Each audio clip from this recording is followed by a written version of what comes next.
Okay.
Come on, let's see.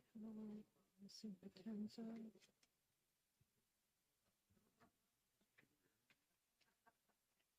Thank you.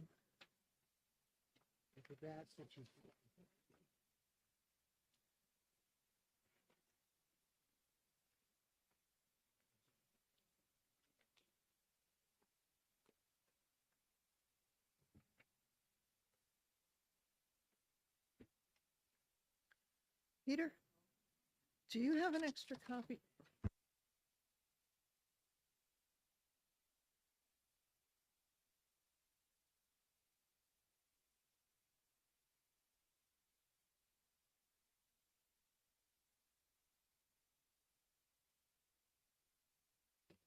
Okay, we're gonna get underway in a few minutes. Wait till everybody gets settled in.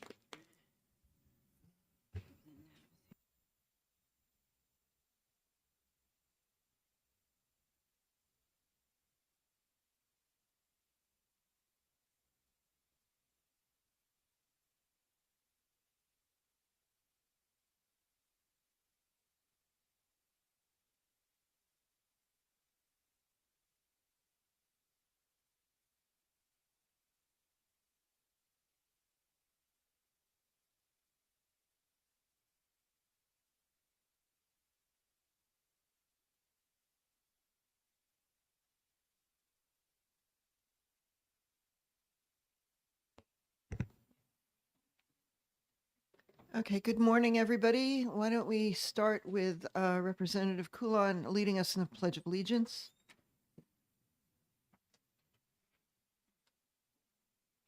Allegiance to the flag of the United States of America and to the republic for which it stands, one nation under God, indivisible, with liberty and justice for all.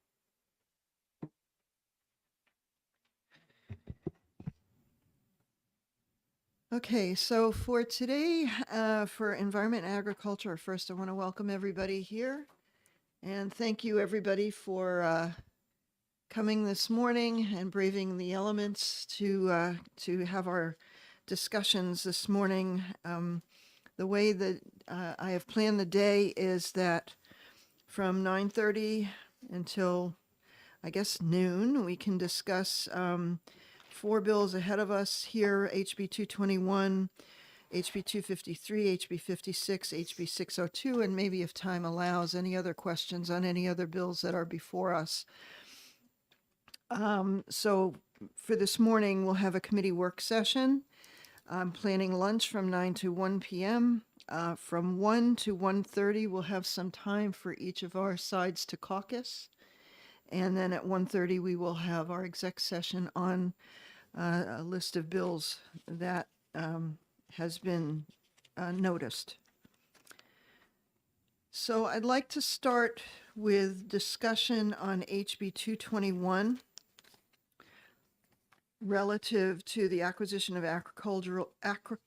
agricultural land development rights. And Representative Bixby has presented an amendment to the committee, which I'd like to have him explain and go over, and we can have discussion on it. So, Representative Bixby, Yes, good thank you. morning. Good morning. This amendment was put together in cooperation between Commissioner Jasper and the representatives of the New Hampshire Land Trust Coalition and the American Farmland Trust, and the primary person who helped write it was Jeremy Luigi of the Southeast Land Trust. And then they ran it by various lawyers to make sure that they'd gotten all the I's dotted and T's crossed.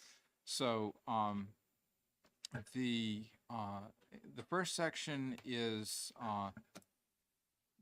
basically just giving adding one more spot on the Agricultural Lands Preservation Committee, and so that makes 8 members rather than 7, and then it would add a member from the New Hampshire Land Trust Coalition appointed by the governor, and then all the appropriate relettering. The next section is what was the previous, the entire previous bill, which is that the changes in the second sentence there, the agricultural land development rights purchased pursuant to this section shall be held in the name of the state of New Hampshire, or the deed shall stipulate that the state shall have the right to enforce the terms of the deed.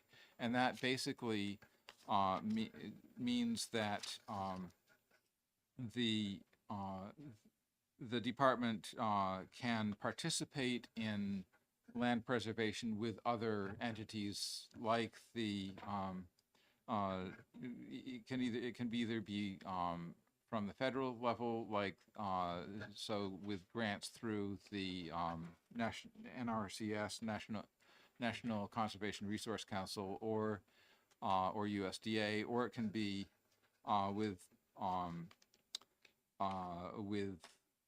private organizations like one of the state land trusts.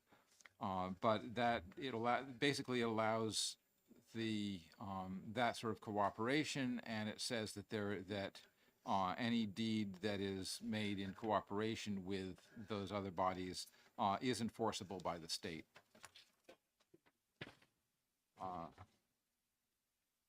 And then on the next page, uh,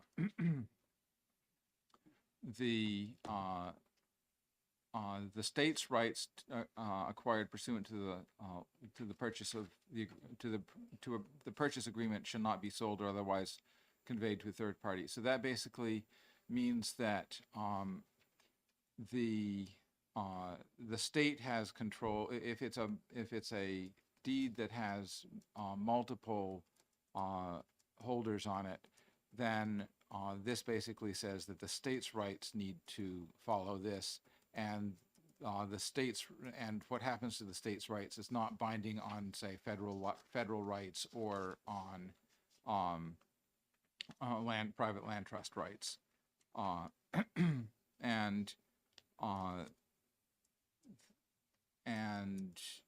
the next paragraph basically indicates that the deed that any that restrictions can be built into the deed. So agricultural preservation restrictions shall be in perpetuity except as released pursuant to this section and as they may be further set forth in the terms of the deed. So if the restrictions are released, they not only have to meet with the terms of this section, but also with the terms of the deed. And the next paragraph is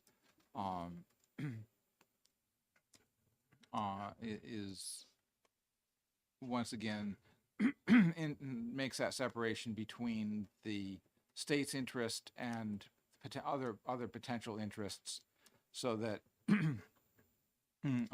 this statute basically governs the state interest.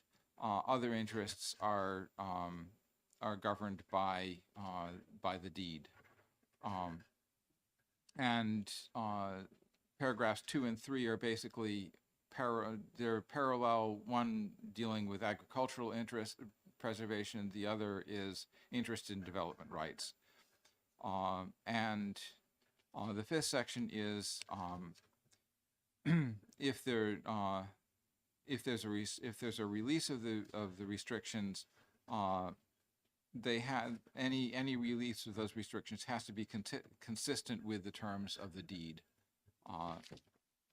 So that is basically what the amendment does. The overall effect of this is to make it possible for the state's agricultural land preservation program to get matching funds from the federal government to preserve more agricultural land, and that preservation of land is a contract between the current landowner and the state and any other public or private interests that are involved in that sale. So if it's conceivable there could be money from an NCRS grant, there could be money from the Southeast Land Trust, and there could be money from the Department of Agriculture provided as matching funds for the federal portion, and all of those parties would have an interest in the deed and would be able to enforce the restrictions of it. So basically the net effect is it's going to make it more possible for the state to help with land preservation. There's also currently about $1.33 million in earmarked at the Department of Agriculture for matching grants to get federal money to help with this process, and that money can't be used until we pass this bill. Representative Comtois, you have a question. Yes, just a couple of comments directed towards Representative Bixby on this amendment, if you don't mind, Madam Chair. Sure, go right ahead. Thank you. Representative Bixby, on page 2, the first section where it says the state's rights acquired, and it says otherwise conveyed to a third party without consent of the landowner. Now, The landowner, I'm assuming, is the person who allowed the deed to go forth. Is that correct? So, the state shall not be so without, it's either the person who made that initial deed with the state, or if the property was transferred at some later point, then the deed restrictions would be binding on a further owner of the land. So just to be sure, what you're saying is that if there is a family and one of the parties enters into this deed, they are considered the landowner. And if it is their wish to pass on that land to another member of their family, they would then be the landowner in this section. Is that correct? Yes. Okay, thank So, you. yes, so any transfer of ownership would transfer all of the restrictions in the deed, and the state can't do anything without, the state has to consult with the landowner, whoever the current landowner is, before anything happens to the property. Another. Follow up, yep. Thank you. Also in here, it seems to me that even though preserving agricultural land is important, there is a provision in here that it could go to development. Is that correct? This actually reduces the possibility of that. So the way that the law is currently, there is the state has the capacity to, if there is a determination that the land is no longer suitable for farming, and that determination would be done by the committee that's referenced on the first page, then it is possible to essentially extinguish the state's rights, the state's interest in that property under current law. What this would do is that in any situation where the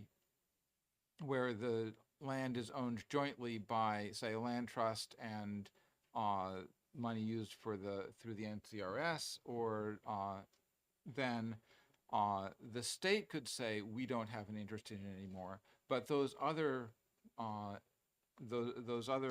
interests would still have the capacity to require that the deed be maintained with the restrictions. Okay, one more. One more, go ahead. Thank you. So the part here, it says here, the site is no longer suitable for agricultural purposes.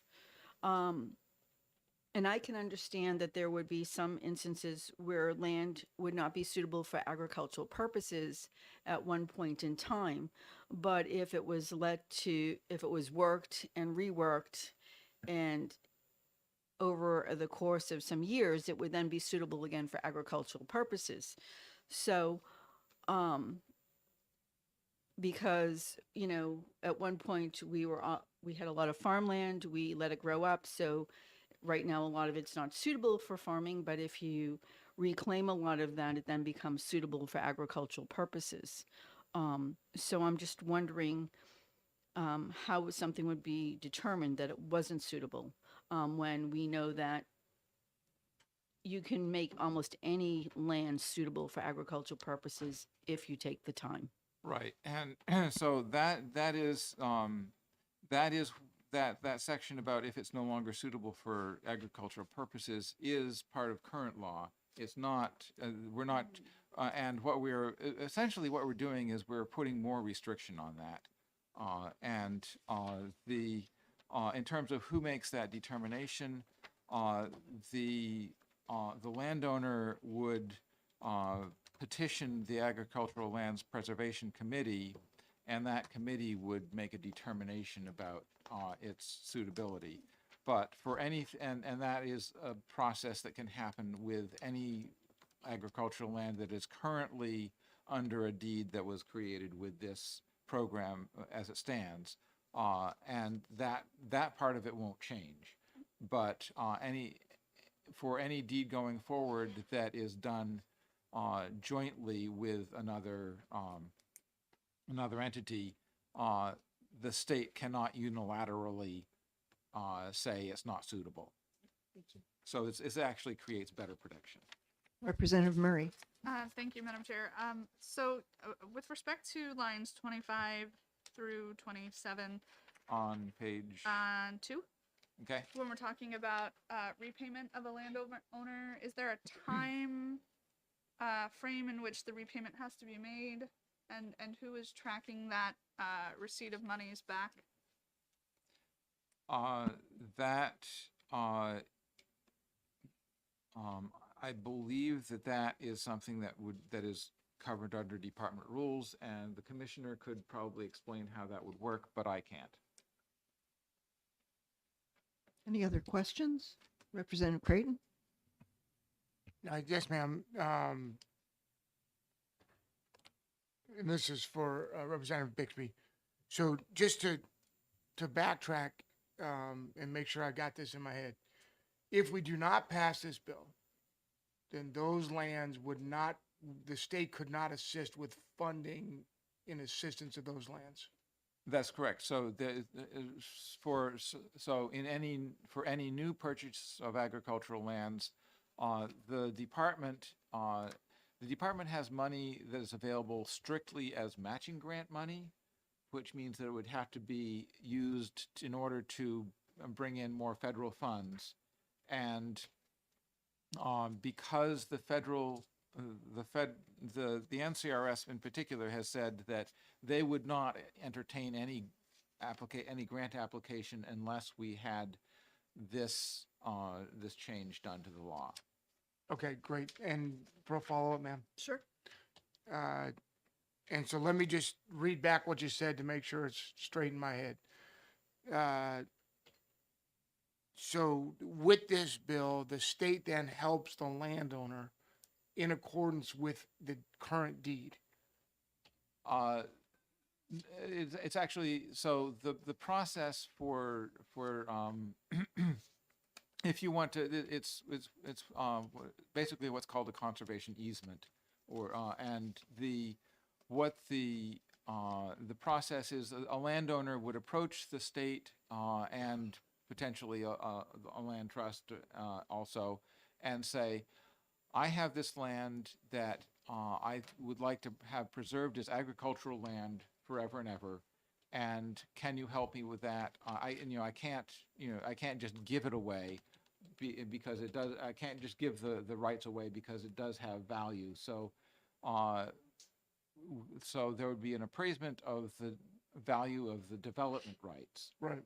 And then a new deed would be written that would sell just those development rights, but not any other ownership rights, to a combination of the state and whatever other granting agency was providing money for that sale. Okay. And then the state and those other those other bodies would have the responsibility to make sure that in the future that preservation of the land as agricultural use would be maintained. Under the So terms of the deed. right. So the terms of the deed, yes. Okay, great. Thank you, sir. Sure. Any other questions? Representative Dutsey? Good morning. I'm familiar with conservation easements. Okay, and my understanding of putting a conservation easement on a piece of property is that it's pretty irrevocable. They're very difficult to break. So now I'm a little confused because you're talking about this is basically being a deed, which is a conservation easement, but at some point the landowner can say, I want to develop it and I'm going to pay you back money. Is that, where do I get this wrong? Okay, so your familiarity with conservation easements comes from ones that have been done in the last, say, 20 years or so. The original law was written in the 1980s when the mechanisms for conservation easements hadn't been very well worked out, and they weren't being done for agricultural land. So, the original legislation set up a program, and the way they set it up then made it possible to reverse it under certain conditions if this committee said yes. And what, so what this bill is doing is essentially bringing that more up to date so that any uh, any land that was acquired for, or where the development rights were acquired going forward would,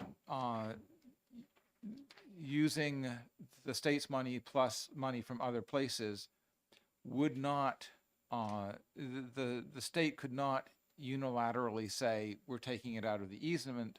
The state only has the control over the state's rights in it. So the state could say, so if the state wanted to extinguish its rights in a property that it held jointly with the Southeast Land Trust, then it could say, okay, the state doesn't have an interest in this anymore, but the land trust will maintain all of its interests. So this is actually making a much solider conservation easement or agricultural easement on the land than current law allows. Representative Comtois. Thank you, Madam Chair. Representative Bixby, it is my understanding that a lot of conservation easements in the past were done through LCHIP, which is a completely different program than this. Is that correct? Yes, this is a completely different program from LCHIP. It actually precedes LCHIP, and most of the things that are preserved under it now got preserved before LCHIP came on the scene. Representative Nab. Thank you. I have a question for you, Representative Bixby. Is there an obligation around agricultural usage of a land that's put into an easement through this process? I mean, to Representative Comtois' point, sometimes something might be farmed for a time and then not, and then goes back into farming. If the land goes into, essentially just goes into a natural state, that would not be prevented by the deed, or that at least that might be subject to deed stipulations, but I suspect that they would not stipulate that you couldn't just let it go fallow. I don't think they would say you must farm it. Okay. All right. Thank you. But you can't put new buildings on it, for instance. Yes. Representative Murray. Thank you, Madam Chair. This question, I guess, is for Representative Bixby as well. So I'm looking here at section RSA 432 colon 25, just regarding development, and I didn't really see anything, any language in there regarding repayment. So is this new language that you would be inserting into that area, or where would this be going? Okay, so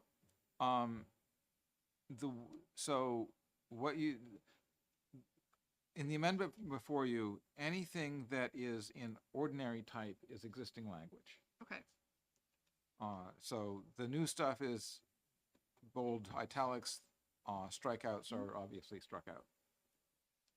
So perhaps, I guess to that point, you're saying that the repayment portion is in another RSA or in another section, not in colon 25 or 4?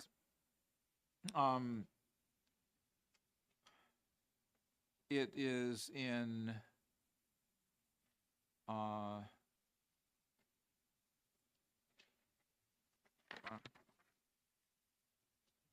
it's in 432. It's in 432. Okay. Representative Comtois. Thank you, Madam Chair.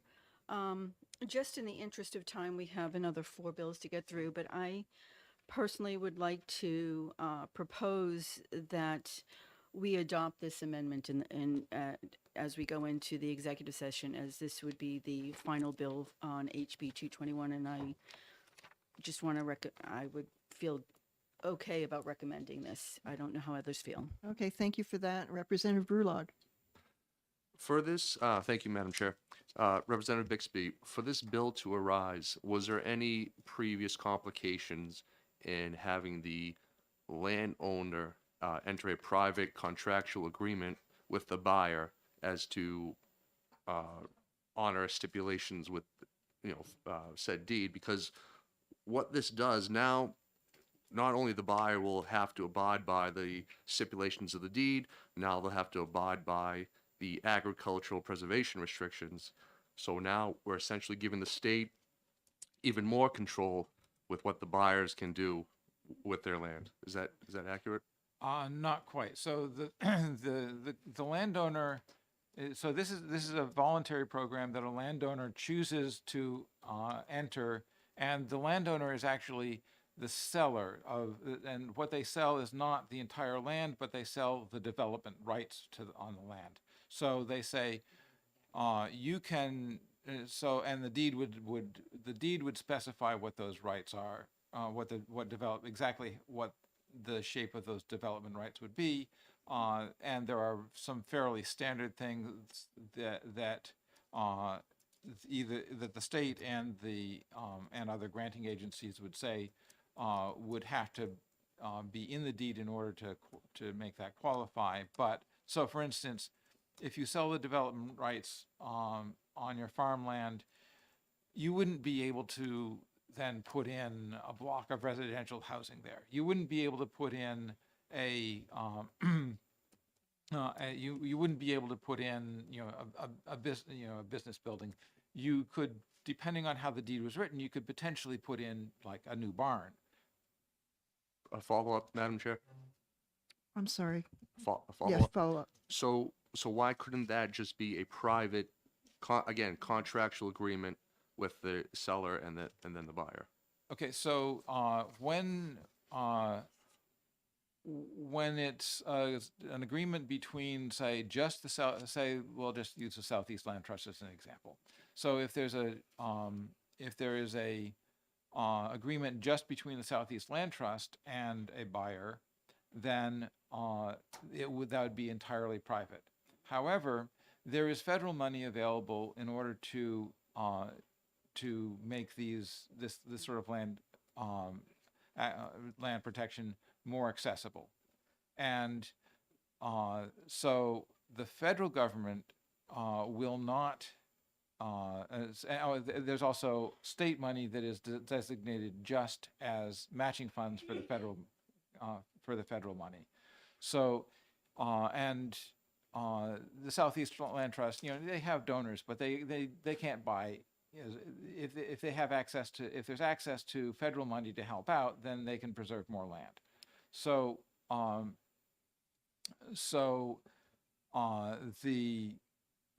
if a buyer approaches the Southeast Land Trust and says, "I'd like to preserve this land," they could say, "Let's see if we can get some federal money to do that, and get the state to help us get that federal money." Okay, Representative Comtois.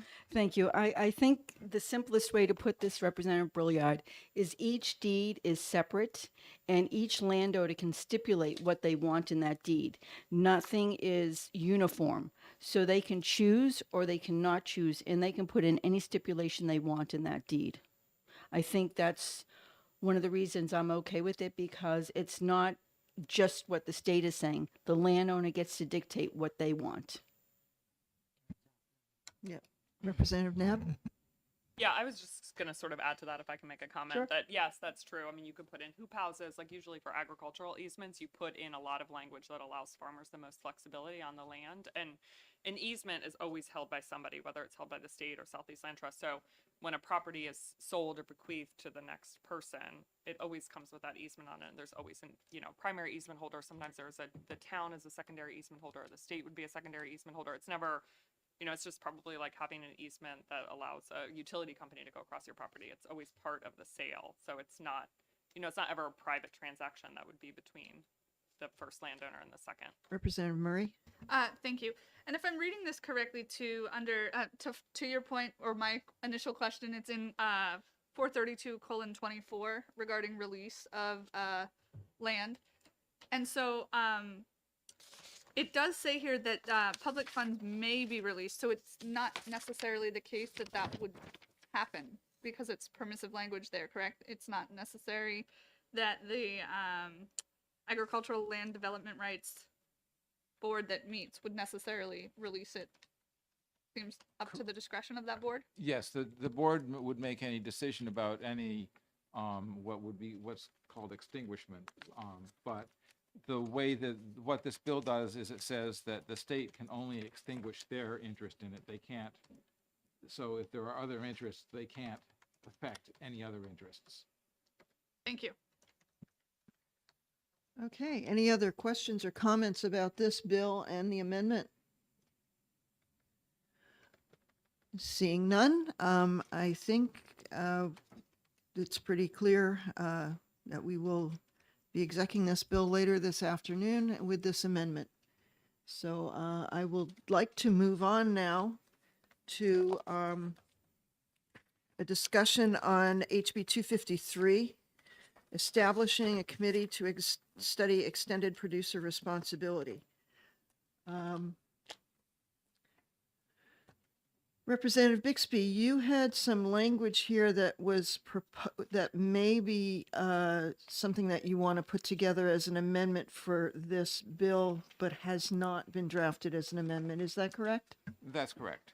Okay, would you like to go over that with the committee today? Sure. So one of the things that came up in the hearing is that it seemed like the language in terms of the duties was not, and well, actually, I'm going to deal with one thing very quickly. The numbers, the original bill asked for 2 members of the Senate. We never managed to get 2 members of the Senate. If we send it over to the Senate with that in it, they will send it back with an amendment saying we're only going to give you 1 senator. So, so I figure we might as well take the work away from them and just do that here. Okay, agree with that. So that's the easy part. And then in terms of the duties, I think there was a general sense that the duties that were laid out in the original bill were not quite specific enough, and it gave a little bit, and there was a desire for a little bit more direction. So I maintained the general idea that that the committee would look at EPR in terms of waste reduction and in terms of reducing the tax burden, because that is an important part of it. We wouldn't want to suggest EPR legislation that would somehow increase the tax burden, and decreasing the tax burden is certainly one of several motivations for doing this sort of legislation.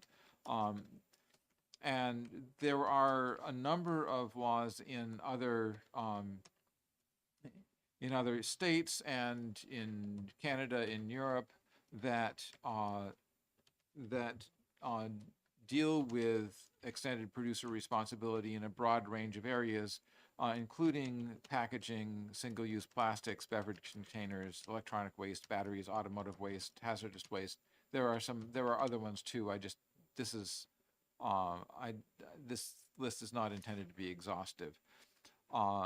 And rather than reinventing the wheel, it would probably make sense to see what's out there and see what might be adaptable to New Hampshire. One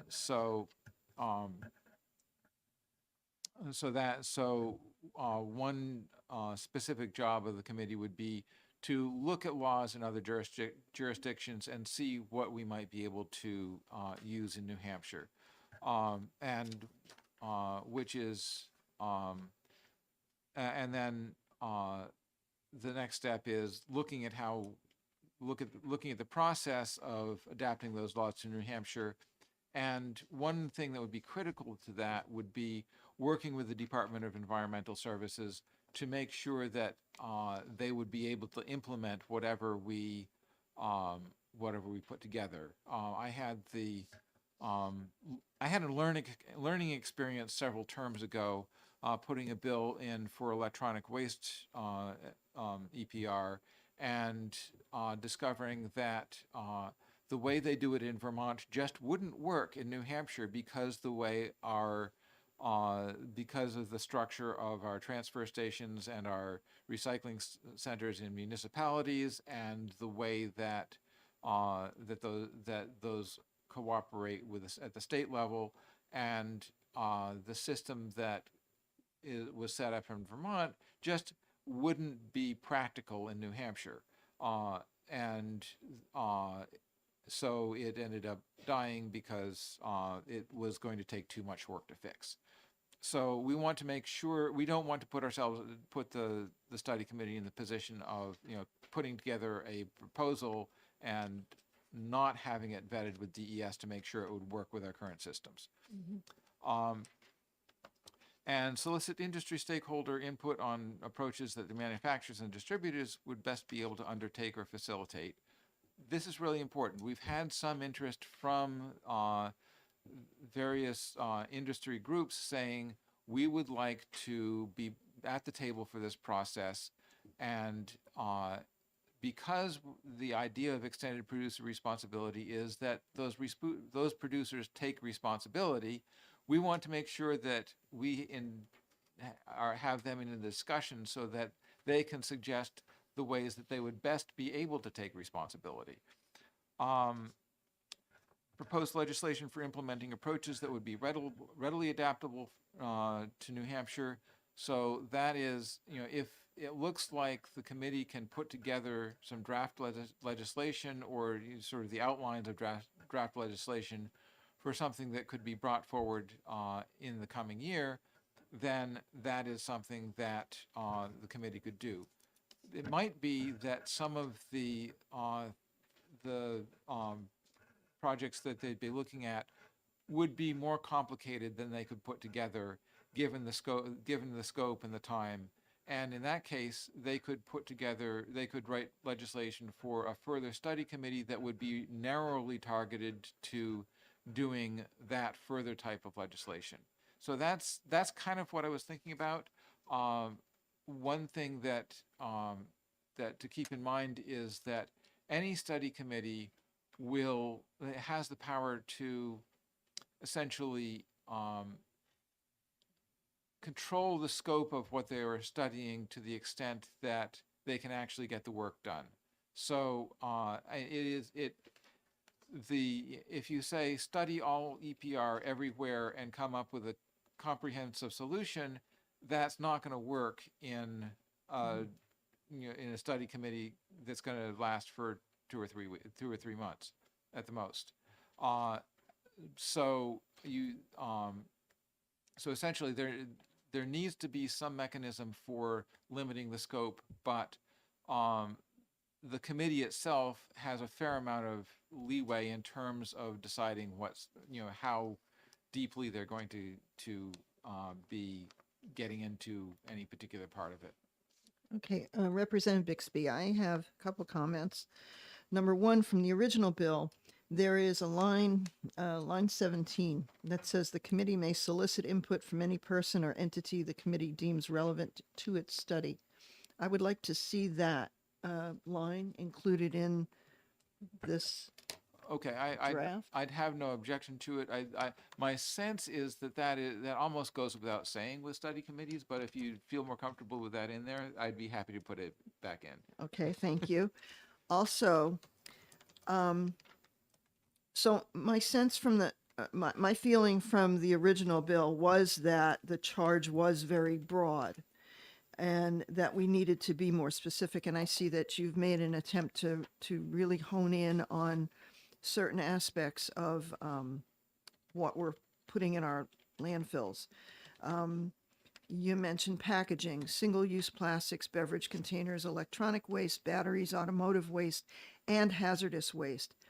For me, I think that really is a pretty large focus, especially to have a report done by November 1st.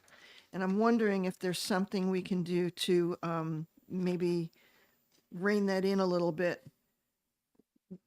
Should we as a committee be more, choose more of priorities of what these items here are listed? Maybe we leave off packaging and just talk about single-use plastics, beverage containers, electronic waste. And I don't know, let's pick a couple of these, or 3 or 4 of these instead of so many, is what my thought is. Representative Comtois. Thank you, Madam Chair. It was discussed during our hearing that, and I agree with you, it's a very broad scope, what we have here. And I thought one of the things that we discussed, and I thought there was a consensus, is that we would actually look at materials that had high toxicity and go after the most toxic waste first, because really that's what we're trying to eliminate in our landfills is the toxic waste and reduce that. And I think if we did something where it talked about the toxicity of the waste, as just opposed to all of it. I'm not saying that none of it, this isn't, all of it's not toxic, but there's levels of toxicity in different waste. I mean, I'm assuming that batteries are much more toxic than a single-use plastic. So that's where I thought we were going with this, but I could be wrong. Representative Bixby? So, I think, the one thing that's a little bit, makes this a little bit more complicated is, we are learning that there's PFAS in packaging, there is PFAS in single-use plastics, and so, and PFAS is certainly toxic, and we know that it is one of the things that makes leachate problematic, which is, so, what might make sense is, adding, part of the charge to, for the committee to assess these in terms of their likelihood of reducing toxicity in landfills, and then have them focus on those that will be most effective in doing that. Representative Comtois? Thank you, Madam Chair. Just to follow up, and I understand about the PFAS, and we're all worried about that, and that's something new that has come about in most recent years. But PFAS is in everything. It's in the rain that's dumping, that we're getting put on our land. It's in our cosmetics, and it's in the clothing we wear. I mean, PFAS is everywhere. I mean, so to study just PFAS, I think you have to be more specific because it is in everything, whether we like it or not. Representative Murray? Thank you, Madam Chair. I also just want to make sure that we're making efficient use of our time. There are already limitations on certain things like battery disposal. So I happen to wonder if those are areas that do have certain parameters on how they are disposed of and when you can do a waste take back day in your communities. I agree that that's an important part of the discussion, but I think there are already disposal regulations around those and under universal waste.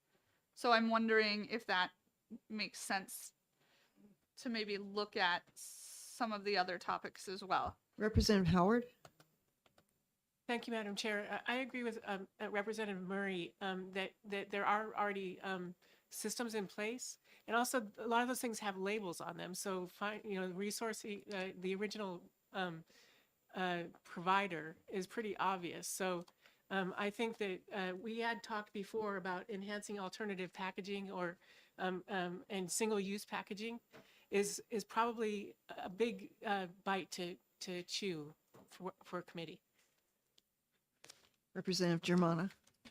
Thank you, Madam Chair. Yeah, I would like to add a third, I guess, to the comments of Representatives Murray and Howard, and point out that I think, having spoken with some of the folks at in the landfill in Keene, for example, that the packaging, I think, is an important element of this because of the space. You know, there are a number of landfills like the one in Keene that are starting to run out of space.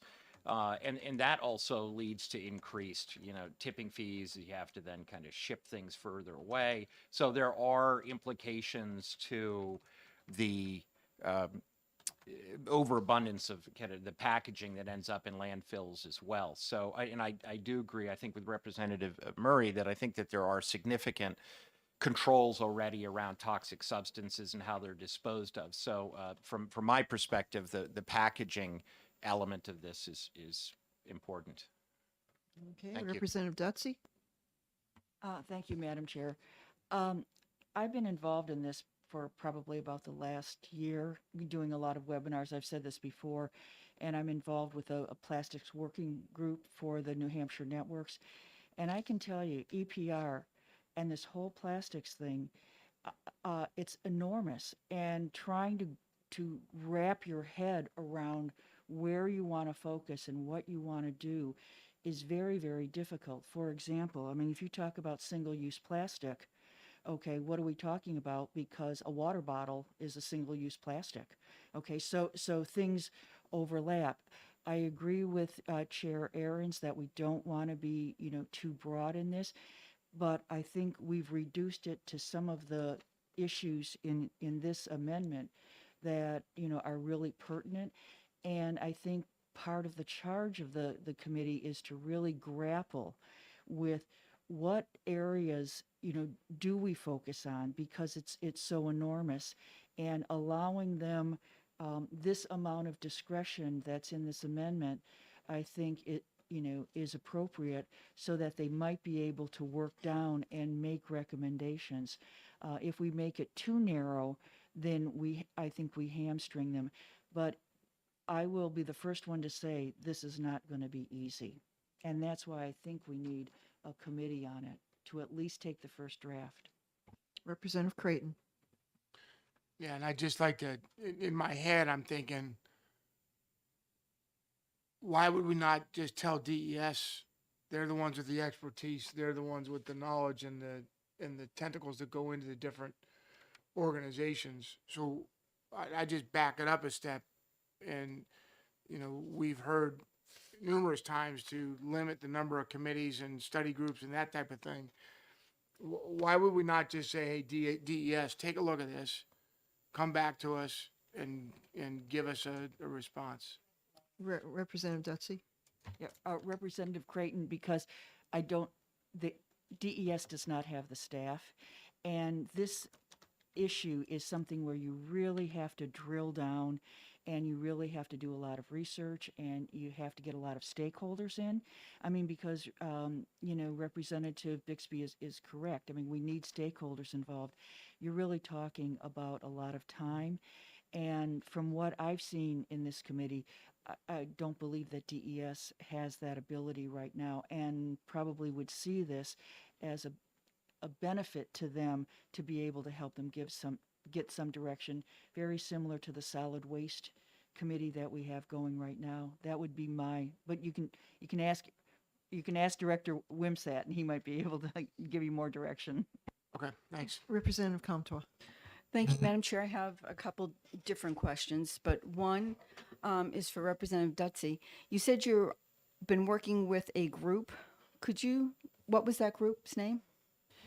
There is a group of citizens in New Hampshire. It's called the New Hampshire Networks, and if I look at it, a group of very bright, educated, experienced people. And if I kind of think about it in my mind, there's a number of different ways to go at it, but they basically focus on energy, and they focus on waste reduction, plastics. So the two groups that I know they have right now is they have a styrofoam working committee to collect styrofoam in the state and densify it up in Guilford, because there's a densifier at the Guilford transfer station.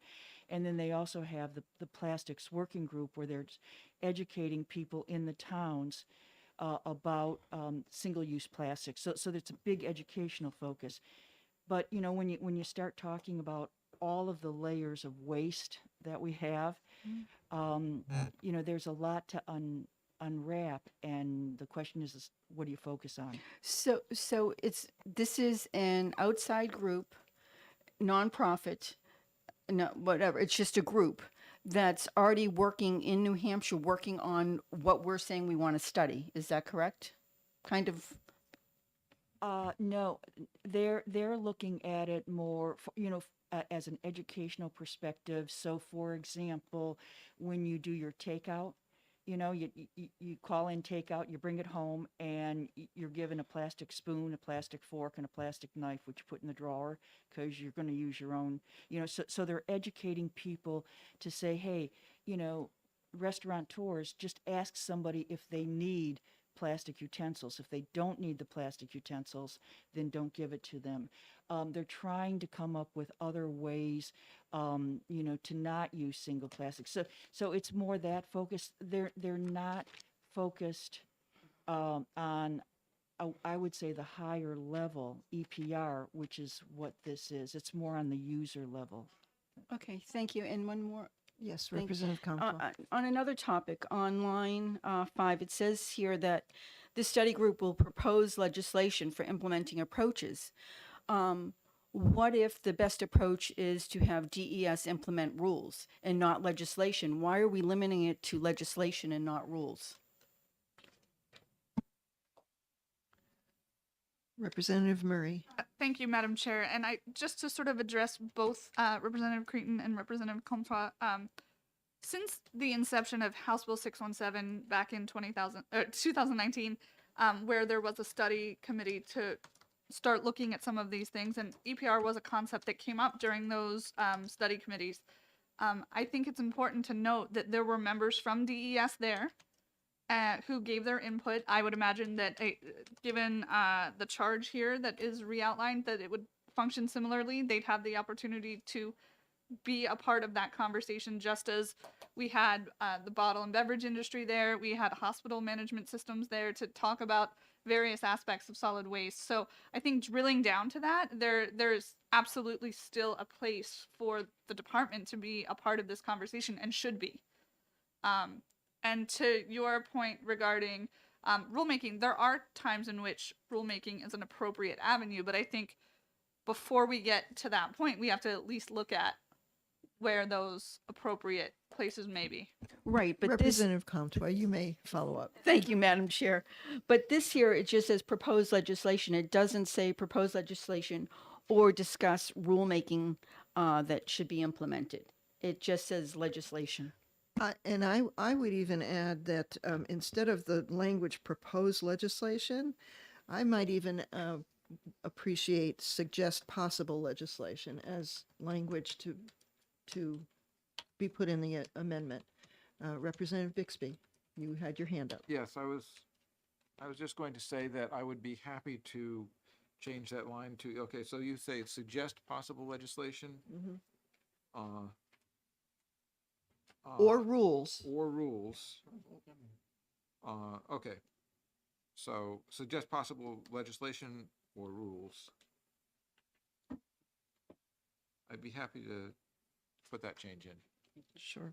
And would that also be appropriate to say for the next line, propose more specifically targeted study legislation, suggest possible specifically targeted study legislation? You mean just take out the more? Propose more, I would say suggest possible Propose possible. targeted study legislation.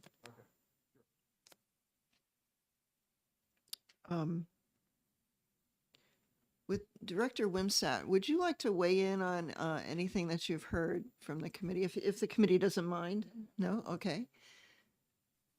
With regard to a committee suggesting rules for DES and anything else that you've heard? Sure, yes. Good morning, Madam Chair, Good members of morning. the committee.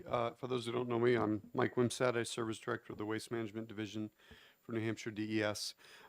Yeah, a couple of comments, and thank you for the invitation.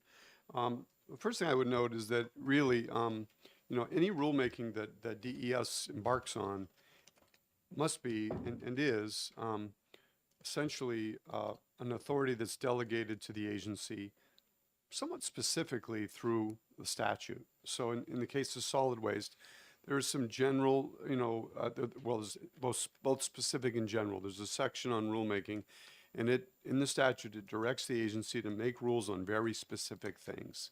And right now, to my knowledge, we don't have authority to just, sort of unilaterally as an agency decide we would like to impose EPR requirements for a particular product and then embark on rulemaking to do that. It would have to be implemented through a law, and if a statute, if there were going to be a bill that would do that, I would envision that it would say, an EPR program for such and such should be established, and then under the rulemaking section in the statute, it would say DES shall make rules to set out the provisions and structure of this particular program and these EPR requirements. So I don't think, as I understand it, I don't think we would be empowered as an agency unilaterally to embark in rulemaking to impose an EPR requirement. And that's as it should be. I'm not disappointed about that. The I guess points I would make is that it's actually really helpful when committees get together. Representative Murray, who participated on the House Bill 413, I think it was, study committee for solid waste.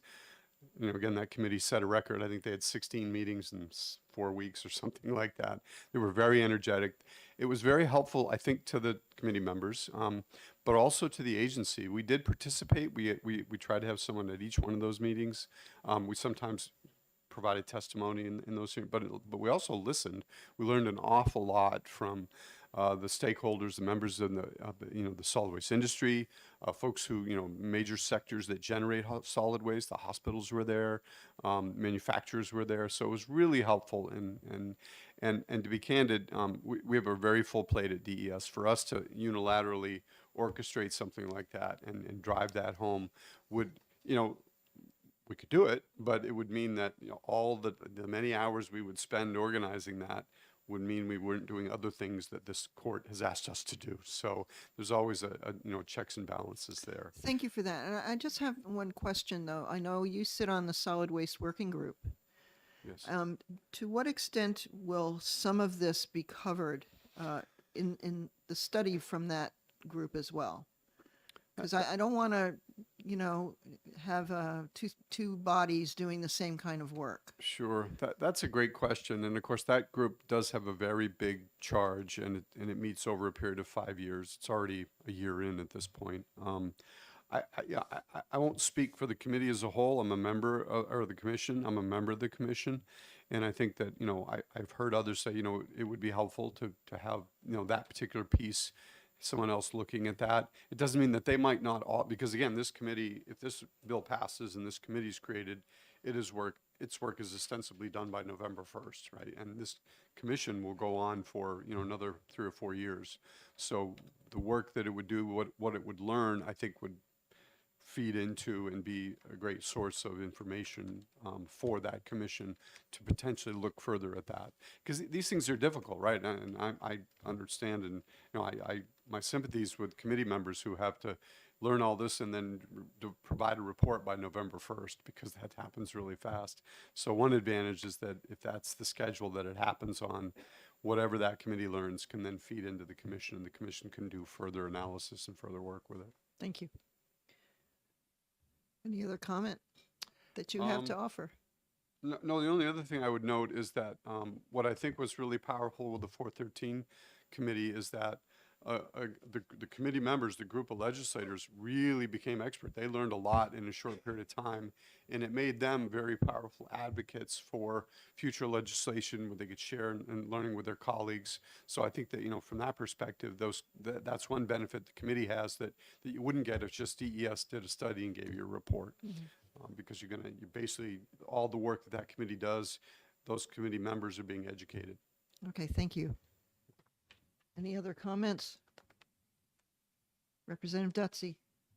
Yeah, I mean, if we're talking about the solid waste working group, okay, isn't that chaired by Representative Ebel? Yes, it is. Okay, and Representative Ebel is a co-sponsor on this bill, so by that, I would assume that she probably, feels pretty much like what Director Wimsat said, is that this would be additive rather than just detractive from it. Okay. Okay. Yeah, I sit on that group too, but I just have been to one meeting because I'm a recent appointee. So I wasn't sure though, if they had this in the works that they're working on anything. So, but anyway, any other question or comment? Representative Comtois, did you have a comment before? No. Okay. Representative Bixby does. Representative Bixby, you have further? Yes. So one thing that I'm wondering is if there needs to be one more line in here that explicitly says that the study committee will set priorities for what they're studying, so rather than us saying in advance, well, we're going to strike out some of the things in section 2, we can say that the study committee will set priorities regarding these. From among these items? Yeah. Of what they will So yeah, I agree. I mean, I think we can give them the option of studying all of them or some of them, because as it is, I really do believe it's a very broad, um, albeit very important content here. But I think it is somewhat unrealistic to think that they would be able to have a comprehensive report for all of those items coming November 1st. So if we can word this in some way that they can study existing EPR laws in other U.S. and international jurisdictions regarding all or some of the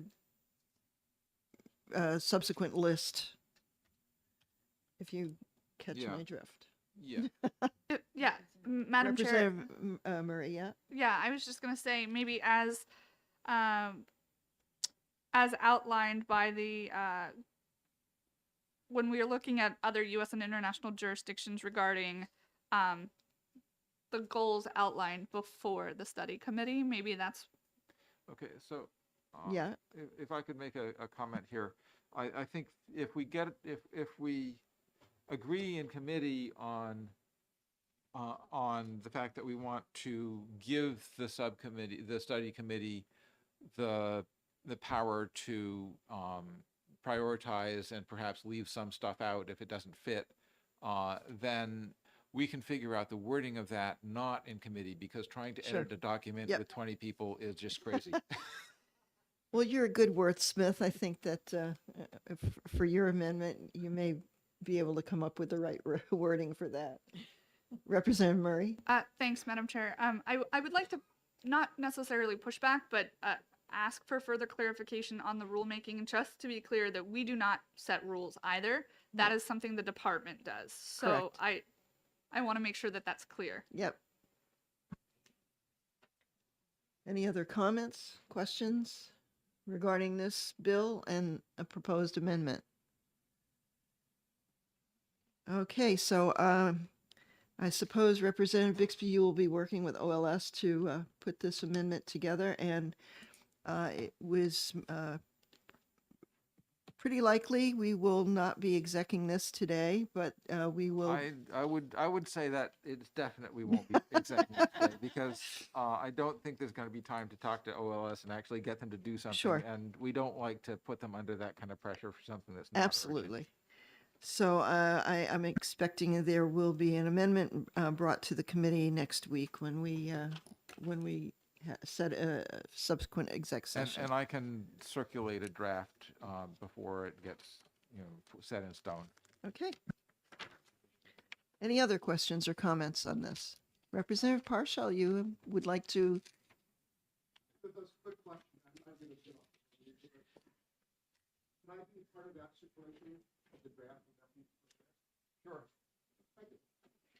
Okay. Okay then, seeing no other question or comment regarding the EPR study bill HB 253, let us move on to HB 56. And also we can discuss HB 602 at the same time, since they're similar bills. And those are relative to the permits for the siting of new landfills. So why don't we kick off our discussion regarding what we heard from the hearings, as well as how we feel about both of these bills, proposed bills. Would anybody like to begin with a comment, questions? Representative Murray? Yep, thank you, Madam Oh, Chair. Nope. And then Dutzy. Thank you very much. So, with regard to both of the bills, I think that we did hear some very thoughtful feedback at the hearing last time, that there are some things that we could potentially have some clarification around. And with that, I also wanted to just mention that I had distributed at the hearing an amendment that was number, I'm just wanting to make sure I have that correct, 0609H. I am working off of an electronic copy, but you all had a paper copy that I distributed last week. And so with that, I would like to make sure that the committee takes that under consideration as we're working today. Sure. Would you like to speak to that amendment? Sure. That's 2023-0609H. Does everyone have a copy of that? Yes? Thank you. No? So the amendment basically further clarifies that pre-existing landfills are protected in statute or grandfathered in to the underlying bill. It had been stated previously. So subparagraph the changes are in subparagraphs C and D, pretty much exclusively, and it just subparagraph C just asks that any landfill that exists that has fully been permitted and is actively accepting waste has been exempted under that. So that is a clarification. It also just continues to further say that perennial bodies of water traversing a footprint, even if they are pre-existing, should still be monitored in accordance with or exceeding the US EPA regulations and guidelines. That's the first change there. The second is in subparagraph D, where it does say that the department may adopt certain rules under 541A to allow for project improvements and allowances. There are some thoughts. I don't know how the committee feels about those, and I'm happy to bring that up for discussion. But one of the those are certain offsets relative to distance to travel, and I'm happy to discuss those. There was one other thing on line 19 that I did want to notice, where it talks about hydraulic conductivity, where it says 1 times 10, and it looks like -5, but it's supposed to be to the -5th power. And for whatever reason, when drafting happened, that did not translate that way. So I have 2 other suggestions for how that could potentially be written to avoid that looking visually like that and potentially being misinterpreted. Okay. Any questions or comments on this? Representative Bixby. Yeah, so one thing that I'm a little bit concerned about is it seems like the allowances that the project improvement allowances are very loosely defined, and I'm not sure that given how loosely defined they are, whether that is something that DES would be comfortable making rules about, because it's, you know, I'm wondering if that would need to be more directive in order for them to successfully make rules. And maybe we could get a comment from the director about that. Yeah. Representative Howard. Thank you, Madam Chair. I got a very clear or very strong message from the department, from DES representatives at our hearing, that they thought that this legislation is premature, and that they wanted resources or time to do their own study. And I'm wondering if that isn't true. Representative Haskins. I'm not sure about an answer to that, but as I went back and looked at the old bills that did not pass, I came to the conclusion that the time for them to have studied this has not taken place. So I think more time for more study seems to me to just be kicking the ball down the road. I think we ought to make a decision. Representative Comtois. Thank you, Madam Chair. Having been through a lot of these bills and listening to this for a long time, I think that mandating them to study this through legislation has not been done in the past. And I think that mandating this study is the way to go. My biggest concern with HB 602, when we had that hearing, was that we're putting into legislation things that Maine has, some of it in legislation and some of it in rulemaking. And that really concerned me, because if you put everything into legislation and statute, it doesn't leave any room for anything. And as we heard in testimony, Maine was including a lot of exceptions through the rulemaking process. And I think we need to be very, very careful from taking another state statute and rules and adopting it into our statute. We are not Maine. Our geography is not Maine. I have looked at the geography of this state compared to Maine. I've looked at the demographics of this state compared to Maine. It is not comparing apples to apples, and I think we need to be very cautious, especially with HB 602. Representative Nab. Thank you very much. I mean, if you had asked me before this process started what the setback was for a landfill in a body of water, I think I would have told you half a mile. So I'm appalled that it's 200 feet. In my town, I can't build a deck 200 feet from a body of water or wetland. So, you know, I think that law has been in place for 30 years. It's too long. It's not enough of a setback. And I agree with Representative Comtois. I don't think HB 602 is really ready for prime time. There's a lot of language in it that isn't defined. We heard that in testimony, and I agree with that point that that is a bill that I think needs more work. It feels like it came together really quickly and it's just not ready, but I think HB 56 is in a better place. I think we have to start somewhere. I mean, this has been 30 years of the same setback, and it's not enough of a protection. I don't think you need to be a scientist to say 200 feet is not enough of a distance. Representative Comtois. Thank you, Madam Chair. And Representative Nab, to your point, and I know we keep bringing up the 200-foot setback, but that's only a minimum. It is not what the setback has to be. It's a minimum setback.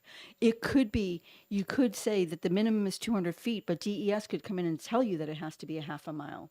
It's just setting a minimum. Representative Murray. Thank you, Madam Chair. And I think to both of the points that are well made by Representatives Nab and Comtois, I think what we are asking for is clarity in the statute to say that hydrogeologic study has to precede any sort of setback. And so in doing so, I think that is why we are asking for some clarity around this. We have seen that this legislation came before us and the House had a very strong position in a bipartisan manner last legislative season. And I expect that it's no different, seeing that there are two members from opposite parties trying to bring forward language to help clarify the issue. I would encourage us to continue to, I agree with Representative Bixby that there's perhaps some conversation around the exceptions or the allowances, that they can maybe be clunky or cumbersome, and I'm happy to work with you or anybody in the committee to make that a little bit more clear, or perhaps maybe remove it. Representative Comtois. Thank you. And I believe this is probably a question for the director. Do we require hydrogeological, whatever that we are asking for, to be done currently?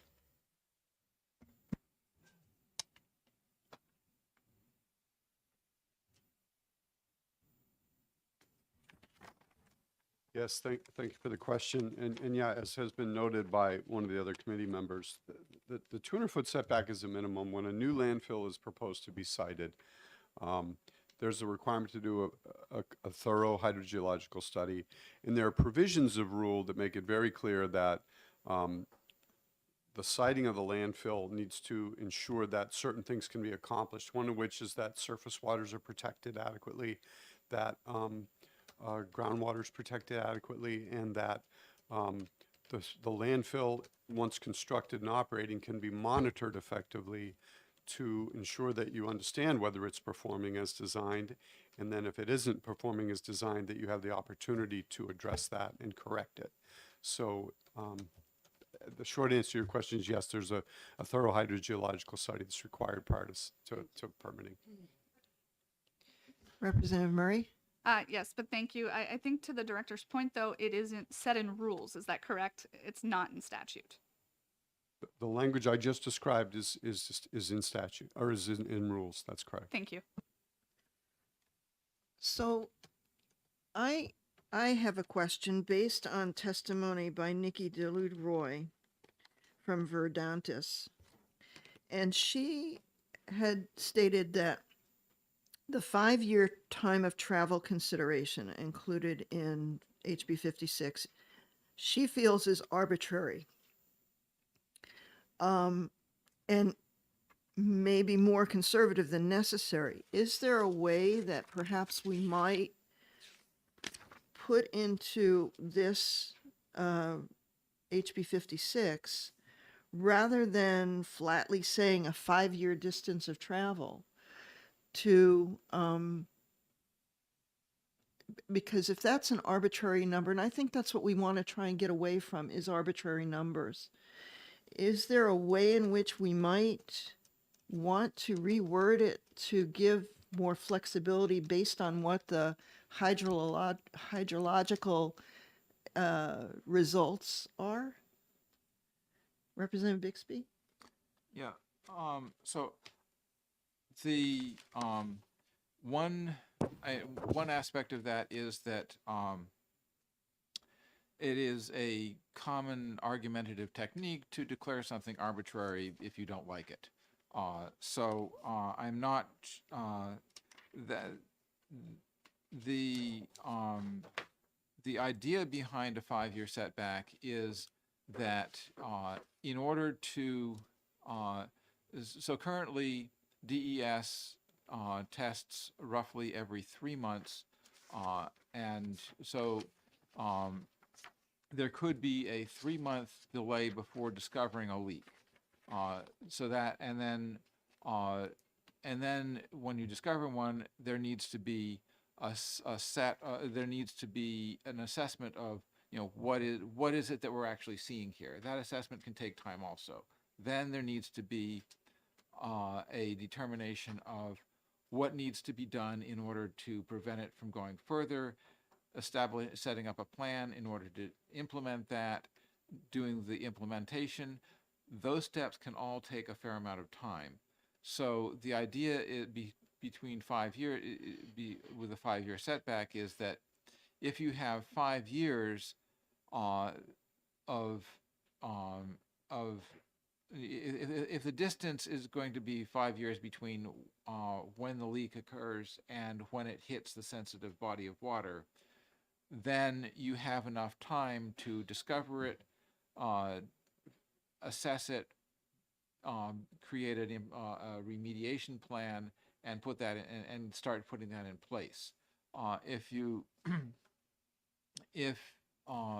you don't have that much time, then you may recognize there's a problem, and then whoops, it's in the river already. So the idea behind having 5 years is that it really gives you the time in order to do the work, and that 5 years is determined through hydrogeological assessment of the site. And it is true that the hydrogeology may be different between the site and the sensitive bodies of water. So it might not be exactly 5 years that you measure. It could be, if you measure 5 years at based on the, if your estimate is 5 years based on what is right near the landfill, it might in fact actually only be 3 years, because things might be more porous as you get closer to the body of water. It could be 7 years. But if you don't, so another aspect of that 5 years is that, given that you can't you can't demand that every landowner between the proposed site and the body of water allow you access in order to do a series of tests on their property in every direction, you have to make some guesses. But by making it 5 years, it gives you enough of a buffer so that you do have the time to repair something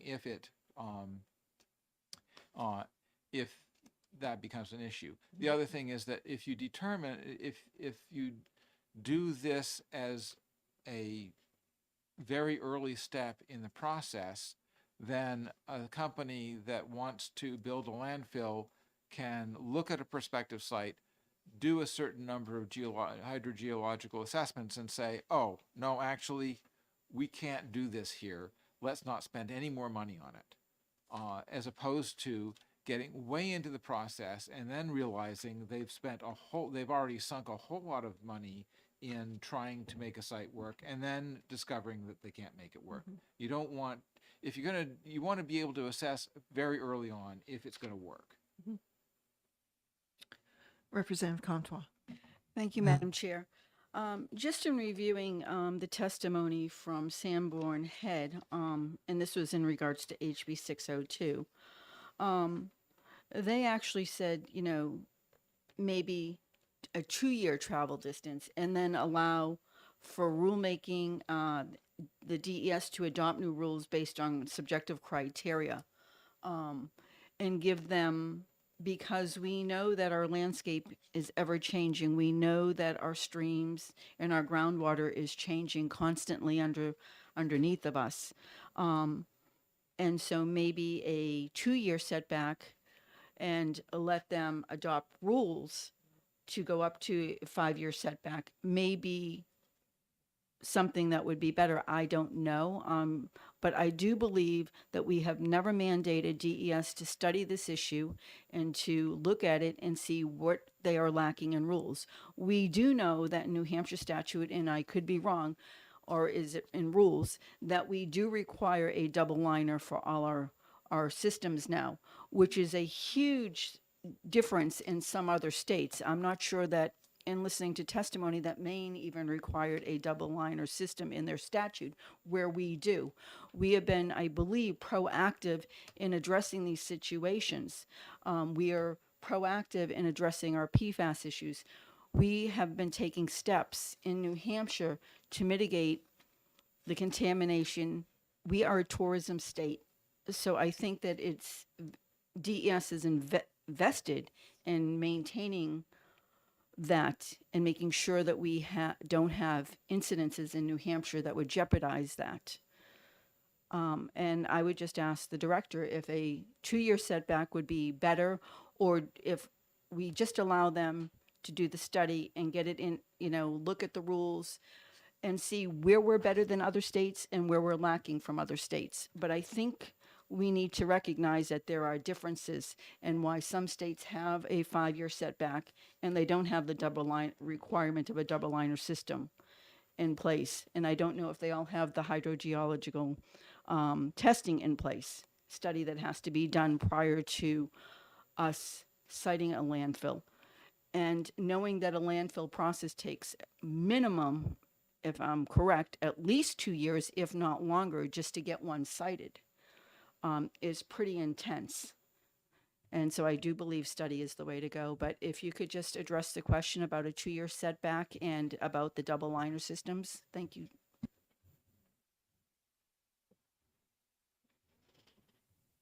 Thank you, Representative Comtois.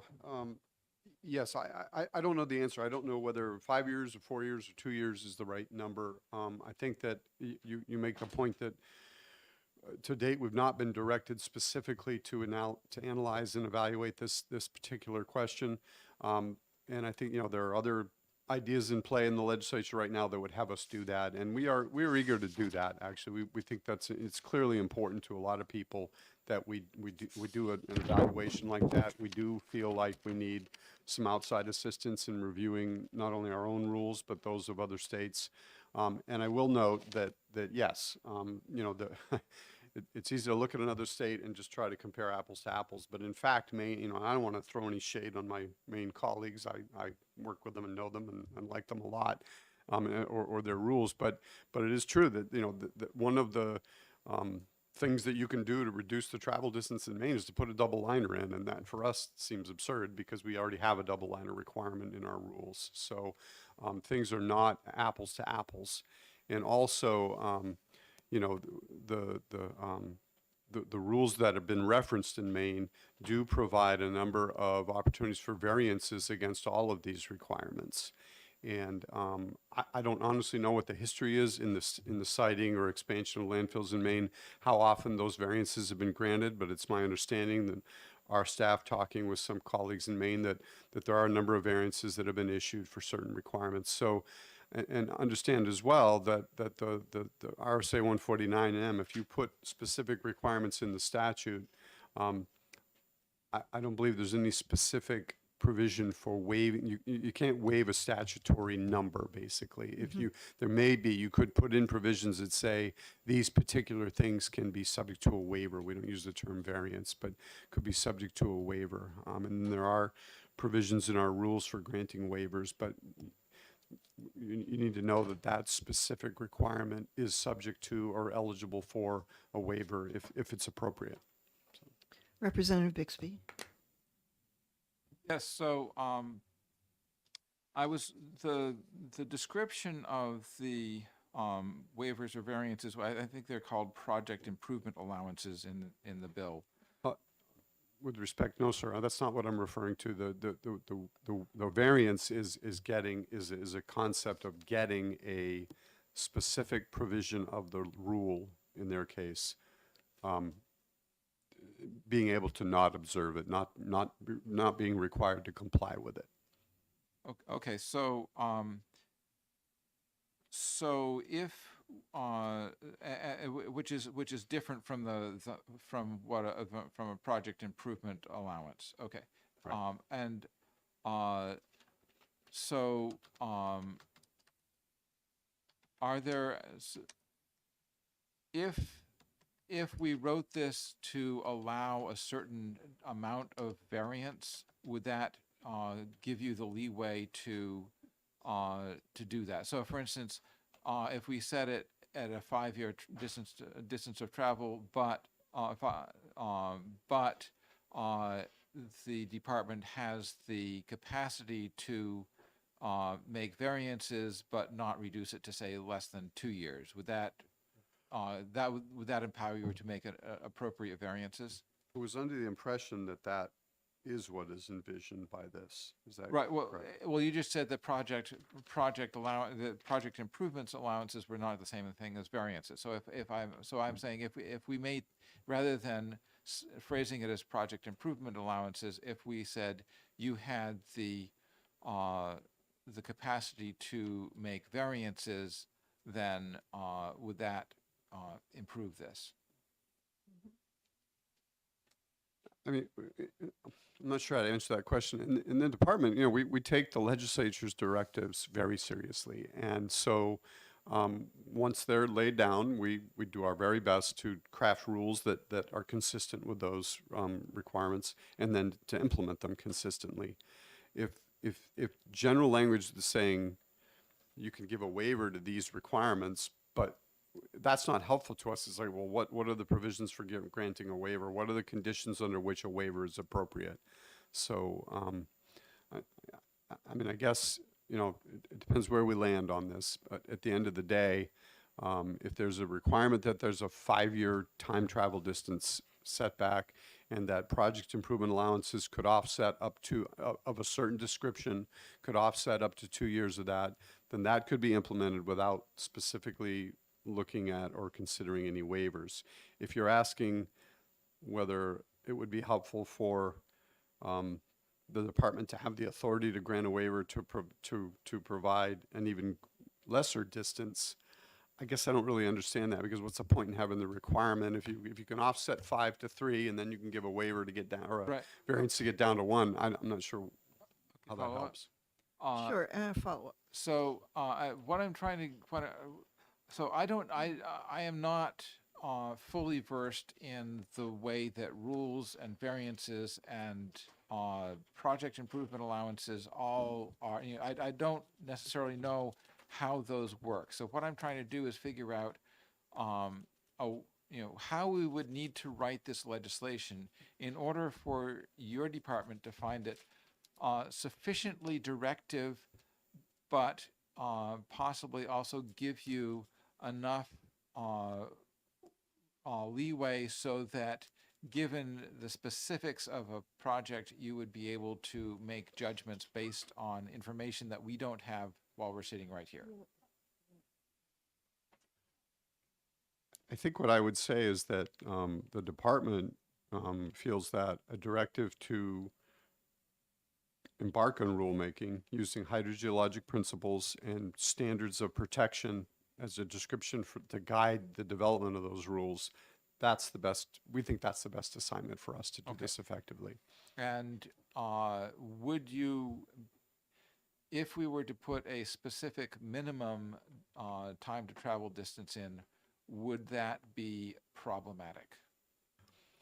Again, we don't know, you know, one of the things that has got the department concerned about some of these bills is that the idea of establishing a specific travel time distance without knowing the specifics of specific sites, it's hard to know what that does to the prospects of siting any landfill anywhere. That's really what it comes down to. And we're not saying that it eliminates all the sites. We just simply don't know. And so for us to come in and say, sure, impose a 5-year travel distance, we think that would be responsible of the department to say that. If that means that there's actually, when you look at all the other siting criteria that apply to a landfill, if that means that there's no land anywhere in the state that could conceivably have a landfill of any size, we think that's irresponsible for us to testify in that way on the bill.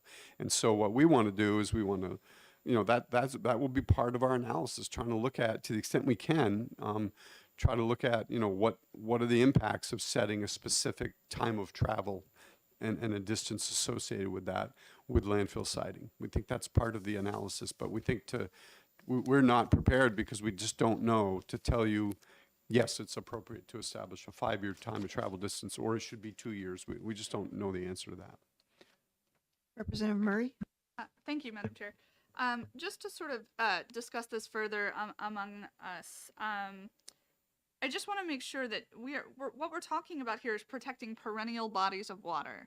So we are asking for rivers and streams and coastal waters to be protected with that time to travel, 5-year setback, in the event that there is a failure,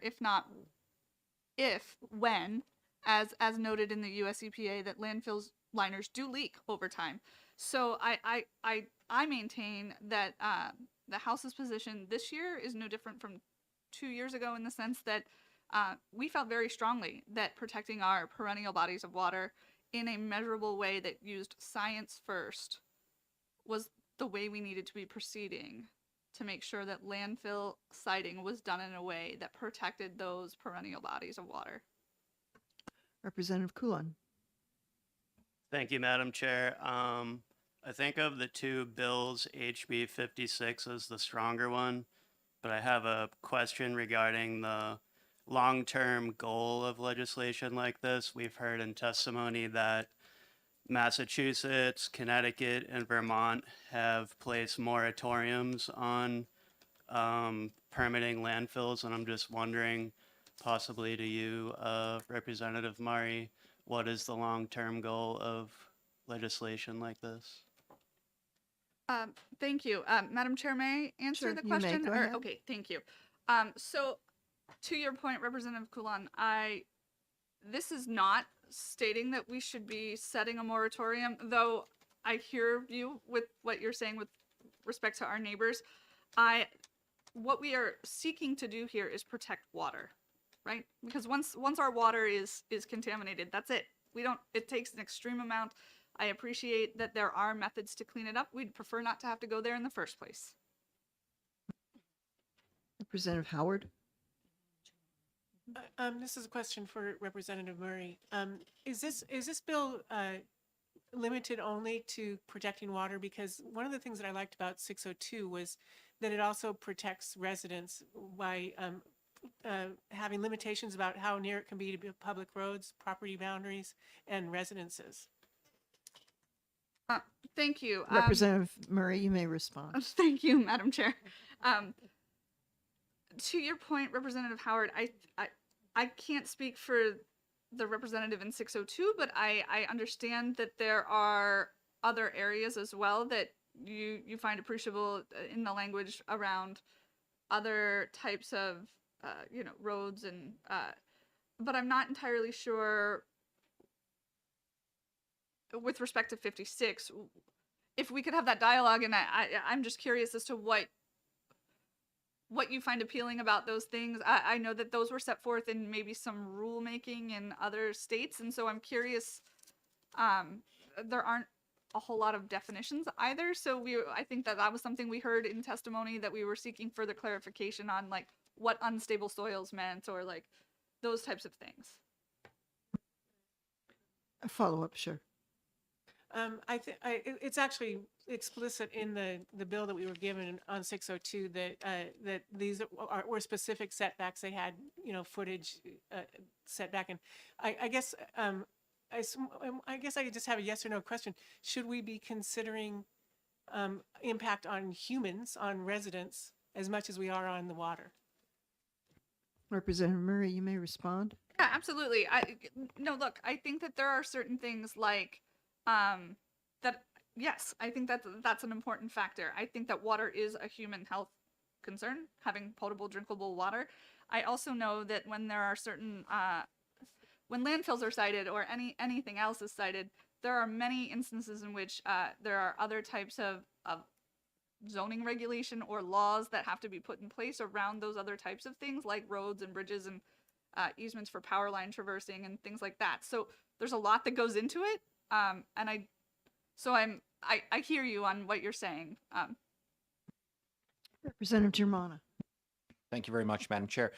There are a couple of points, thinking about the testimony, and some excellent points have been raised by folks on the committee that I'd like to address. One is that when we talk about the liners and we have the double liner system, I agree with many of the points that Representative Comtois has made.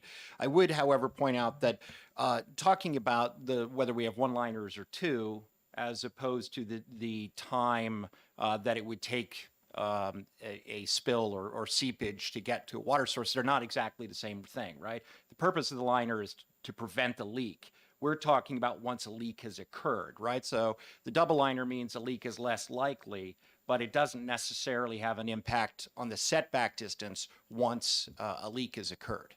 The other point that I would make regarding the relationship between whether it's a minimum of 200 feet, and again, I appreciate that clarification, ultimately, distance is a function of time, right? The reason why we establish at least 200 feet is to say that our expectation is that giving us that setback means that we have time to react once a leak happens. So in that case, distance, as far as I'm concerned, is merely a measure of time. And so what we should really be concerned about here in determining in statute and rule is time. How much time do we have from the time a leak occurs to the time it reaches a body of water?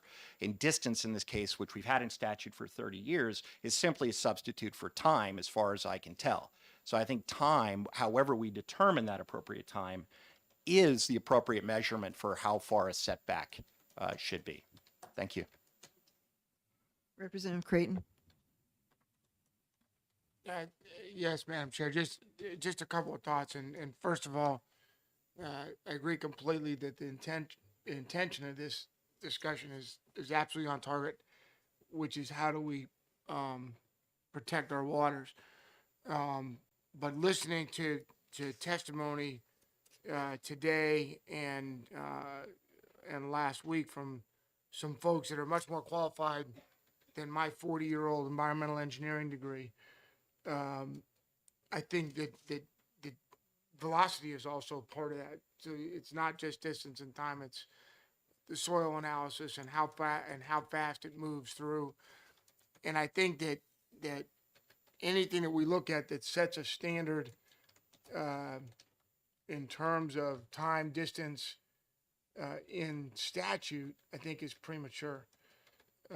I would much rather have someone with much more experience than I've got make that determination, recognizing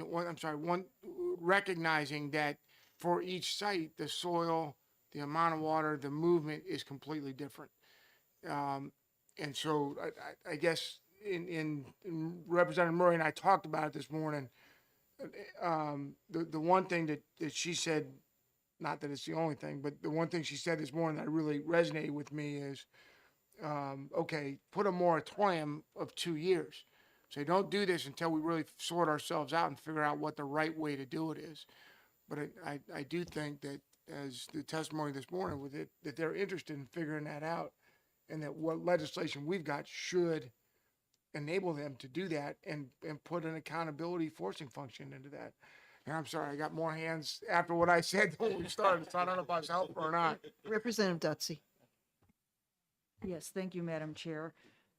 In reviewing the testimony that we received at the last public hearing, one of the things that cropped up with me is that it basically is, one side, it's the expert testimony that you would see at a jury trial. So for every hydrogeologist that says this is arbitrary, you have another hydrogeologist, and I will just quote from this. House Bill 56 addresses the current, completely inadequate, arbitrary, and potentially dangerous landfill setback criteria of 200 feet from surface water in two very important hydrogeological ways. And this is from a hydrogeologist. So, 2 points that I want to make. First of all, the bill that we have before us was worked and reworked and reworked by many people who are hydrogeologists, and this is what they came up with. So I don't want people to think that this bill was just taken out of thin air. I mean, we all remember how hard Representative Tucker worked to get a bill that could be passed. It was also my understanding that we had buy-in on that bill from New Hampshire DES and the House and the Senate. Okay, we didn't have it from the governor. So I think we need to take that in consideration. I don't see how kicking this can down the road and having a study done by one hydrogeologist is going to rectify the issue that we have. I think the situation is apparently either the science is not there or the scientists cannot agree on the science that is there. So doing a study by one company that is chosen through an RFP by the New Hampshire DES is, you'll get an answer, but I don't know if you're going to get the right answer because we can't even come up with the right answer here. Representative Comtois, you had your hand up. I did, Madam Chair, and thank you very much. So I'm going to make a statement, and DES can correct me if I'm wrong, but I do believe that every city, town, and municipality in the state of New Hampshire, with the exception of one, has a body of water in it. And that's all I'm going to say. Representative Bixby. Yes, I'd like to make a comment about what bill we are considering, or what bills we're considering today, and what is out there. So we heard referenced last week that there is a bill that is coming through the Senate that is proposing a study committee, or is proposing that a method of study that DES would undertake with a contractor, and that is a Senate bill, and it was recommended positively out of committee there. It is likely that we will be seeing that at some point over crossover. We can make our assessment about that study bill when the Senate bill comes to us as a Senate bill that we are doing the second pass on. So what we have before us is two House bills, both of which use the basic idea of determining a time to travel measurement, distance to travel measurement, which would give us a certain amount of give a certain amount of time buffer around the landfill should there be a spill. And so there are some differences between the two bills that we have before us. One of them relies very heavily on the rules from the state of Maine, and there are as was pointed out in testimony, there are some definitions that are absent from it that might be necessary in order to make it workable. And it is also, it is construct that the main rules that it's based on are constructed within Maine statute, and that is something that is not necessarily parallel or it doesn't necessarily work in the same way that New Hampshire statute does. So putting Maine rules in New Hampshire statute could create conflicts that we can't see without looking at the whole body of Maine law and the whole body of New Hampshire law right now. So I would suggest that our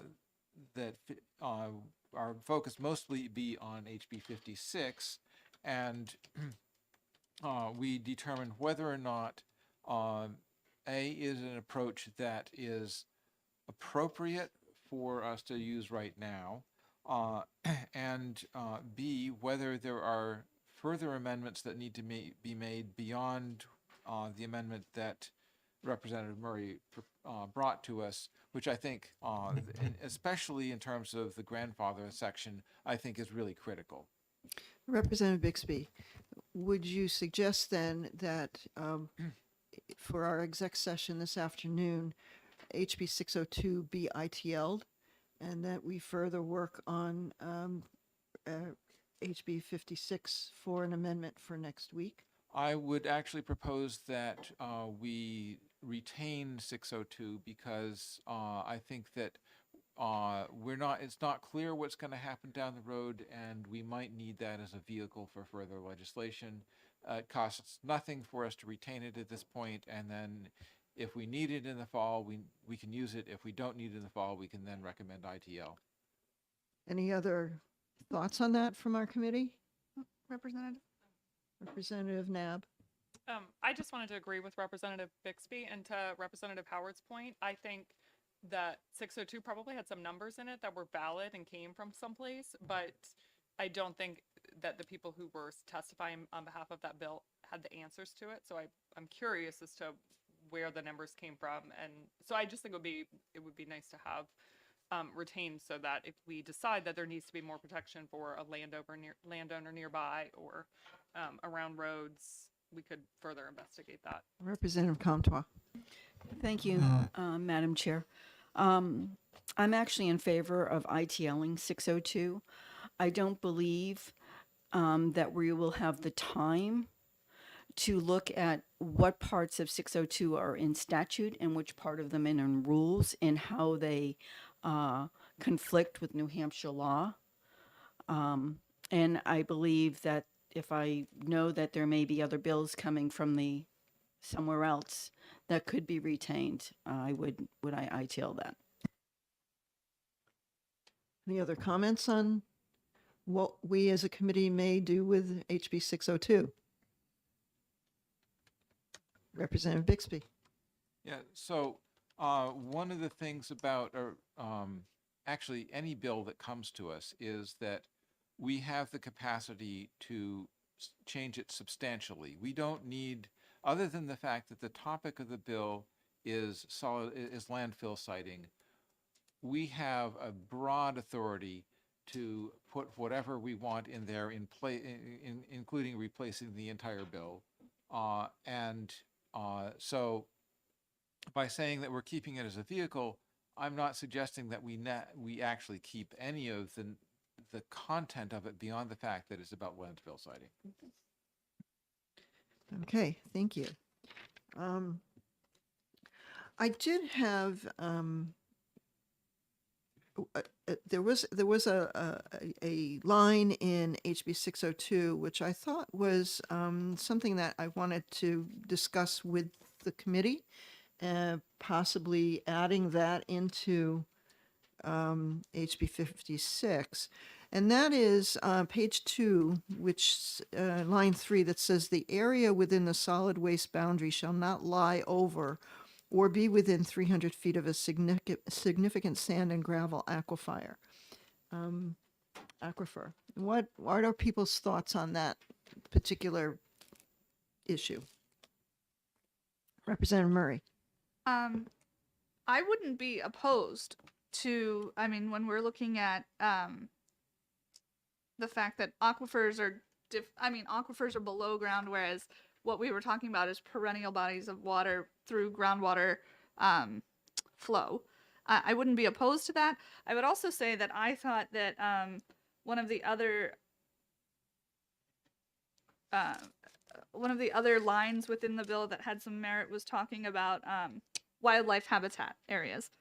So those were the two areas that I thought were of note. Okay, thank you. Representative Bixby. Yeah, so I would agree that that it makes sense to make sure that we don't put a landfill on top of or close to sand and gravel aquifer. I'd like to direct a question to Director Wimsatt as to whether there is currently any prohibition in state law in terms of putting a landfill, siting a landfill within that distance of a sand and gravel aquifer. Thank you for the question, Representative Bixby. Yes, there are provisions in the law or in rule that limit the siting of a landfill over, and I apologize, I don't have the specific site, so I'm not going to try to describe it with precision, but basically for a significant aquifer and drinking water source, there are specific setbacks or specific provisions that limit siting a landfill, within a certain distance of that. Or really, I don't even know that it's a numerical distance. It's probably more, and I will get this for you, but I think it's more general language about that it can have an impact on a significant drinking water aquifer. Okay, so would all sand and gravel aquifers be considered drinking water aquifers? It doesn't. No, the answer is no. It's a specific level of or a significance of a particular aquifer. Keep in mind that there are sand and gravel deposits nearly everywhere in New Hampshire of varying degrees and size, and any one of them is very likely capable of providing adequate water for a residence or something like that. It's always a question of yield and sustainability, so all aquifers are clearly not created equal. And it's one of the frustrations that geologists have in New Hampshire when people talk about, oh, well, that's over an aquifer. And of course, the reality is almost everything in New Hampshire, all the overburden deposits or could be described as an aquifer. It's just a question of how much water and of what quality and what capacity and yield could that aquifer provide drinking water. Okay, so but there is currently in law or in rules a prohibition of essentially putting a landfill over an aquifer. Right. Again, what I will be happy to do, if it's helpful, is I will get an answer in more or less real time here about what the rule actually says. I just don't have it memorized. I think maybe someone back here has it. By all means. Sure. I was going to ask if, and you are Nikki Delude-Roy, yeah? Yes. So as you were, thank you. As you were talking, I just sort of looked up the existing rules, and I'd like to read to the committee, if I may. This is from ENVSW 80402, Groundwater Protection Standards. It's a subsection of the siting rules as they exist today. Subsection A reads, a landfill shall not be sited within the wellhead protection area of a community or non-community, non-transient water supply well system as delineated in the Department Source Water Protection Area Inventory. Subsection C reads, identification of the areas cited above shall be based on a hydrogeologic investigation which provides all site-specific information required to model the pre-construction and post-construction groundwater and surface water regimen. As a hydrogeologist, those are the two sections I'd refer to in terms of specifically applying to what would be sand and gravel or water supply well aquifers. And I'll defer back to the commissioner for the rest of the context, but I'll stay here in case you need other sections. Thank you for that. I appreciate that clarification for the committee. All right, so Representative Bixby. So based on that, I'm not sure that, that it would be necessary for us to put that, specific, language into this bill. But what's your feeling on that? I agree. But then that leads me to some concern, though, since we as a committee are not familiar with what all of the rules are in DES, what DES, the rules are that they operate within. It brings me some hesitation as to our, in the bill that we are looking at now with HB 56, because are there some aspects of this bill that supersede or interfere with what we already have in rules? I mean, I am cognizant of our concern over the minimum 200-foot setback. I'm not a fan of that at all, but I'm not familiar with what the rest of the rules are that DES uses in siting landfills. Representative Bixby. Yeah, so I think that one of the things that in terms of the levels of priority, so essentially we as legislators deal with statute which sets out the principles that we want to be enacted. We don't need to look at every single detail of how those are enacted, but I look at the idea of requiring a sufficient time to deal with a leak or a spill as being a matter of principle, and in terms, and that is something that would make sense for us to say, okay, this is something that needs to be taken into account whenever you're making rules. You can't allow a permitting if there is not this this distance, the safety distance that is determined by hydrogeology and by calculation. And so I see that as a matter of principle. In terms of how that affects the other rules, if there are rules that are not sufficient to meet that, well, that's a principle we've laid out, and the rules need to be adjusted. If there are rules, if the rules meet that, then good. Point well taken. Representative Murray. Thank you, Madam Chair. I do, to piggyback on what Representative Bixby had mentioned, I want to make sure that we're considering the vision and the intent. Like Representative Bixby said, we have seen before this committee several instances in where, just like Coakley landfill, for example, that is a Superfund site that has complexities and problems now that have existed and are still in the cleanup process, and it hasn't been fully completed. I never want to get there again. And I think that by having clarity in what we are asking for here is a step in the right direction to put this in statute. Representative Howard. Thank you, Madam Chair. To sort of piggyback on what you said about the aquifer, this may reflect an incomplete understanding of how legislature affects rules, but it seems like this, how legislation changes rules. It seems, from what I understand, it seems like the DES is going to be sort of creating a new set of rules in response to this bill, this legislation, and if they are taking a new look, shouldn't they also be looking at the aquifer? Shouldn't we put a trigger in there that they include aquifers in their new set of rules, even if they already have existing rules? Any other comments?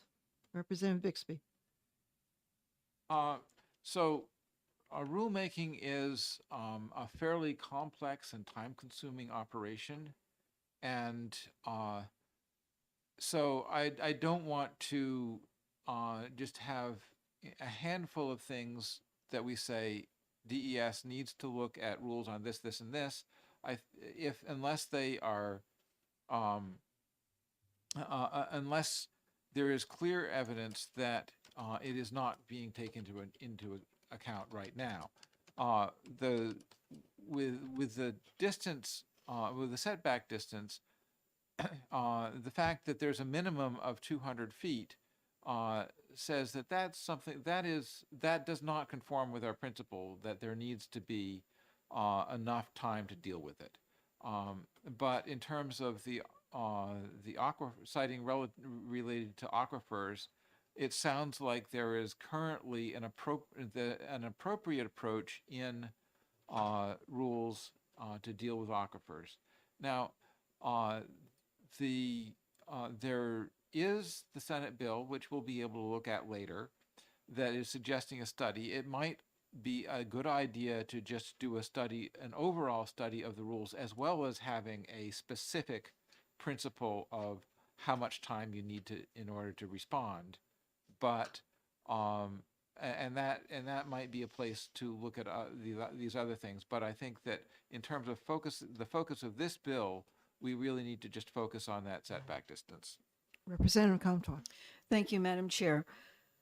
So in listening to the testimony and understanding the 5-year setback that's in this bill, and listening to the director and DES, if we implement this bill, we're tying their hands and we're putting in statute this 5-year setback that when they go on to have the study done, their hands are tied.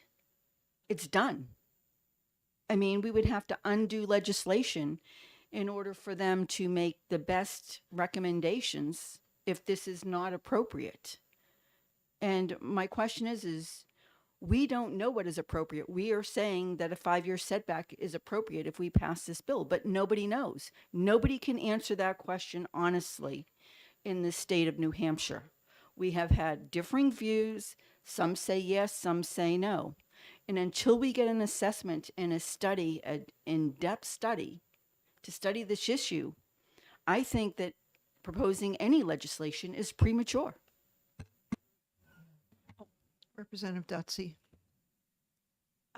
It's my understanding that we already have legislation in place, which many hydrogeologists feel is arbitrary and not based on scientific evidence. We also have in our manual a letter dated February 21st from the New Hampshire DES, Robert Scott Commissioner, which, I look at some of the concerns that he has. I mean, there seems to be 3 major concerns that he has. One, states that the travel time is arbitrary. Well, the 200 minimum setback is arbitrary. None of them are, seem to be deal breakers in my opinion. If New Hampshire DES really had major concerns about this bill, then why do we only have one sheet of paper from the director, from the commissioner of the agency looking at the bill? And I will say again, we have had many hydrogeologists involved in this legislation. And I think we are trying, everything that we do with this will be arbitrary. It's already arbitrary. Okay, should we wait another 2 years and allow these arbitrary rules that are in place now to dictate where we site landfills? I mean, I think we have to think about this. Representative Germana. Thank you, Madam Chair. I'd like to concur with Representative Dutsey in that I like the analogy of, if we were in a courtroom and we had expert witnesses and we have expert witnesses telling us one thing and then we have another set of expert witnesses telling us something else. And if we conduct the study that we're talking about the possibility of, then we have another set of expert witnesses and their testimony may be in conflict with some of the other evidence that we've heard, right? In which case we say, well, which of these sets of experts are we going to listen to? I think that the 5-year setback is a statement on behalf of the House about how much time we think at a minimum is important for us to be able to prevent the possibility of a significant source of pollution in our water system. So I don't see the idea of having another study with another set of hydrogeologists as somehow it's going to be the definitive answer any more than the testimony that we've heard so far. And the 5-year period, as I said, is a statement about our commitment to making sure that it doesn't happen in the future. Thank you. Representative Haskins. Out of respect for all the work that's gone into this bill, and with reference to Representative Dutsey's comments, if I'm going to get a vote and make a decision, I'm going to err on the side of protection, not the other side. Representative Nab.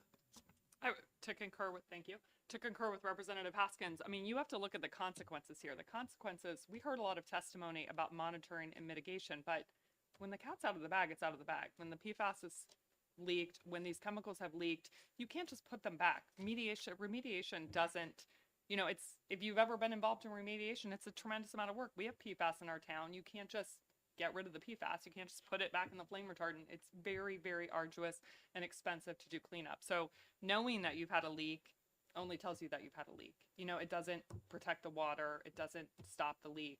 You just have that information. So I feel like the consequences to a leak are so high that the bar to protection has to be equally high. So thank you.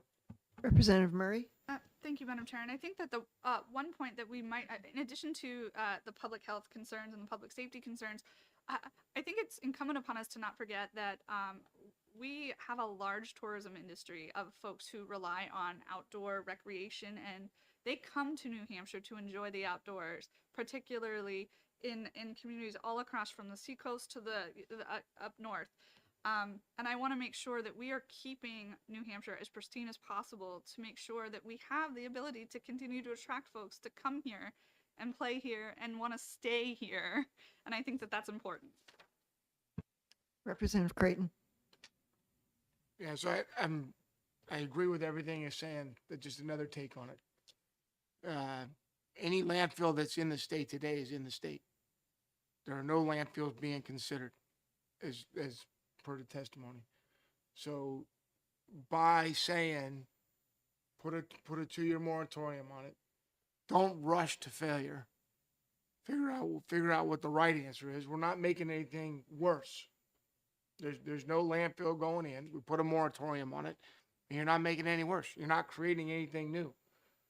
All you're doing is continuing to clean up whatever we screwed up already, and then figuring out how the new stuff goes in a more appropriate way so that it prevents those things that you're talking about. That's sort of my take on it. Representative Murray. Thank you, Madam Chair. To your point, I think Representative Bixby said that, I think that what we were discussing is that there is something in works on the other side of the body that's coming through that makes mention to this potential, And so to that end, I don't know that either one has to supersede one another. I think our responsibility here in the House is to make sure that we are continuing to do our what we were charged to do, and this is a response to that charge. Representative Vogt. Thank you, Madam Chair. I think everything that's been said here is absolutely valid, but I want to back up what Representative Haskins has said very specifically. And I can tell you when I go for my morning jog and when I go downtown Portsmouth for my morning coffee, so many residents and people within my district say, what is being done about PFAS? What is being done about the issues that we have continually discussed as a community and continually as a state? And it kind of pulls at me every single time when I have to look at them and say, nothing. Or we're going through these different processes in order to determine what the best steps are. The people of New Hampshire and the people specifically on the seacoast that I talk to are looking for answers. They're looking for us to take those next steps to say, what mitigation methods and which ways are you going about to solve these issues? And it's hard when I'm sitting there with my mocha and every time I'm trying to tell our residents, well, we're still in the process of doing that, or I don't have answers for you. So I think now is the time to take those steps forward to put the protections into place and to finally say and have our opportunity to go back to our constituents and say, we're taking the necessary steps, we're doing what you have asked us to do. It's time to protect our environment. Representative Davis. Thank you, Madam Chair. I agree with Representative Murray, but I'm just curious, if we do put a 2-year moratorium on this, what do we do with our trash in between then? I know Carberry has a very specific plan that cannot take it. I don't know about Rochester, I can't speak for them, but I'm just wondering what we do. Where do we go from there? Representative Bixby. Yeah, so, so both Turnkey in Rochester and Mount Carberry have permitted capacity well into the next decade. And so there's not a need with a 2-year moratorium. There is still time to deal with the future of trash in the state. But a 2-year moratorium is part of another bill that's coming to us later. We can do, which if we pass HB 56, it doesn't prevent us from passing the other bill as well with that moratorium.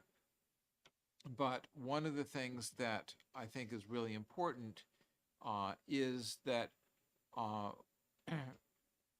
whether, no matter what even if we end up having a moratorium and a study, I think we still need to lay out the principle that there needs to be time to deal with a leak or a spill that could threaten nearby water bodies. And that principle is something that I think needs to be in place no matter what. So the study might yield other things that need to be dealt with in order to improve our methods if we get around to doing that study. But I think that having a clear time buffer between disaster and and our ability to complete a response to it is really critical. To your statement, Representative Bixby, so then is it your opinion that 5 years is an appropriate time versus some other amount of time, 3 years, 4 years? Yes, I think that 5 years is if we look at other states that Maine has 6, I think New Jersey has 12, but I think that 5 is a safe minimum, and that is a safe minimum without any further steps beyond what's currently in rule. I think that what the Senate gave us last year in terms of having project improvement allowances and being able to reduce that, I think that is a place where a study might appropriately suggest what those improvement allowances should be. But I think that in terms of a principle, we need to have enough time to react. So given that, I mean, and I don't want to talk about the Senate bill as much, but I'll tell you, if we pass this with a 5-year setback for water to be traveling underground or leachate to be traveling underground, and we then also did embark upon some study whereby they came out with some other recommendations, I suppose that we could go back and amend this 5 years to be something that makes more sense based on studies that are done. Would that be that a consideration? That's entirely correct. If the study, if a study in the future comes back and says you know, we need, that it makes sense to alter this in a certain way, we as the legislature have the power to adjust that. I mean, there, several of our bills in this committee earlier have been adjusting things that were in previous statute that no longer work. That's a constant process. If a department comes back to us and says, we have, you know, in the process of rulemaking, we discovered this is, you know, needs to be altered, then we have the power to do that. Mhm. Well, you know, so just my concern is with going back to what Director Wimsat said was that, you know, the law is the law and that's what they have to follow. And if the law is not benefiting us in any way, it can go the other way and be, you know, a problem. Right. So I think that this gets back to that idea of principle. The principle is that we need time to. There needs to be time for remediation if there's a disaster, and the 5-year amount of time is something that was suggested by someone who has been in federal regulation for a very long time and has dealt with a number of instances where rules weren't sufficient to carry the full weight and there needed to be statutory backup in order to make sure that those that the rules really met the needs of environmental remediation. So it's not a number that's picked sort of out of thin air. It's a number that was picked by someone who has experience in the field, who knows what the procedures are for remediation and knows that it's not an immediate process. Okay. Representative Coulon, you had your hand up before. Thank you, Madam Chair. Just one point that I wanted to make again to the long-term impacts of the things that we're doing here today. I live in a rural area. We do not have a transfer station where we live. If we make it hard to access waste services, they're not going to go into a landfill. They're going to go directly in a water source. The end of a dead-end road, there's going to be no pond liner. There's going to be no hydrogeological survey or anything like that. So I want people to just kind of consider the long-term impacts of the things that we're doing. And I think it's important long-term to realize that New Hampshire needs to have waste independence. We can't be kicking the can down the road like the other states that we've considered here, like Connecticut, Vermont, and Massachusetts. Thank you. Representative Dutsey. Yeah, I just want to refer us to some testimony that we received last time. And basically, this was a study, and it says, I hope the committee realizes that all HB 56 would do is make it slightly harder to site a new landfill in the minority of grossly inappropriate sites that should not even be considered. And then they have a chart here which shows that Mount Carberry, it would take under HB 56, it would take 106 years to travel 1 mile. Turnkey, it would be 9 years. Bethlehem, depending on how you do it, it could be 14 years. But the bottom line is that please also be aware that the majority of the landfills that New Hampshire relies on today would likely have passed the HB 56 test. And I think we have to keep that into consideration. We're not asking for anything, that is, I think, out of the purview of what best management practices already dictate. Representative Dutsey, given your comment, it almost then sounds that the current DES rules for citing landfills have worked, because if you're saying that if this testimony from Mr. Finkel says that the majority of landfills that New Hampshire relies on today would likely have passed the HB 56 test based on the criteria, then But it also says that the proposed Granite State landfill, okay, would reach the 1 mile test in 330 days. true, but that hasn't been permitted and that That- has not been cited. So, Well, you know, right, I'm but just it's close, saying. Yeah. Representative Comtois. Thank you, Madam Chair. And listening to the testimony, it almost sounds like we're putting the cart before the horse. Currently, we're talking about there's already a moratorium.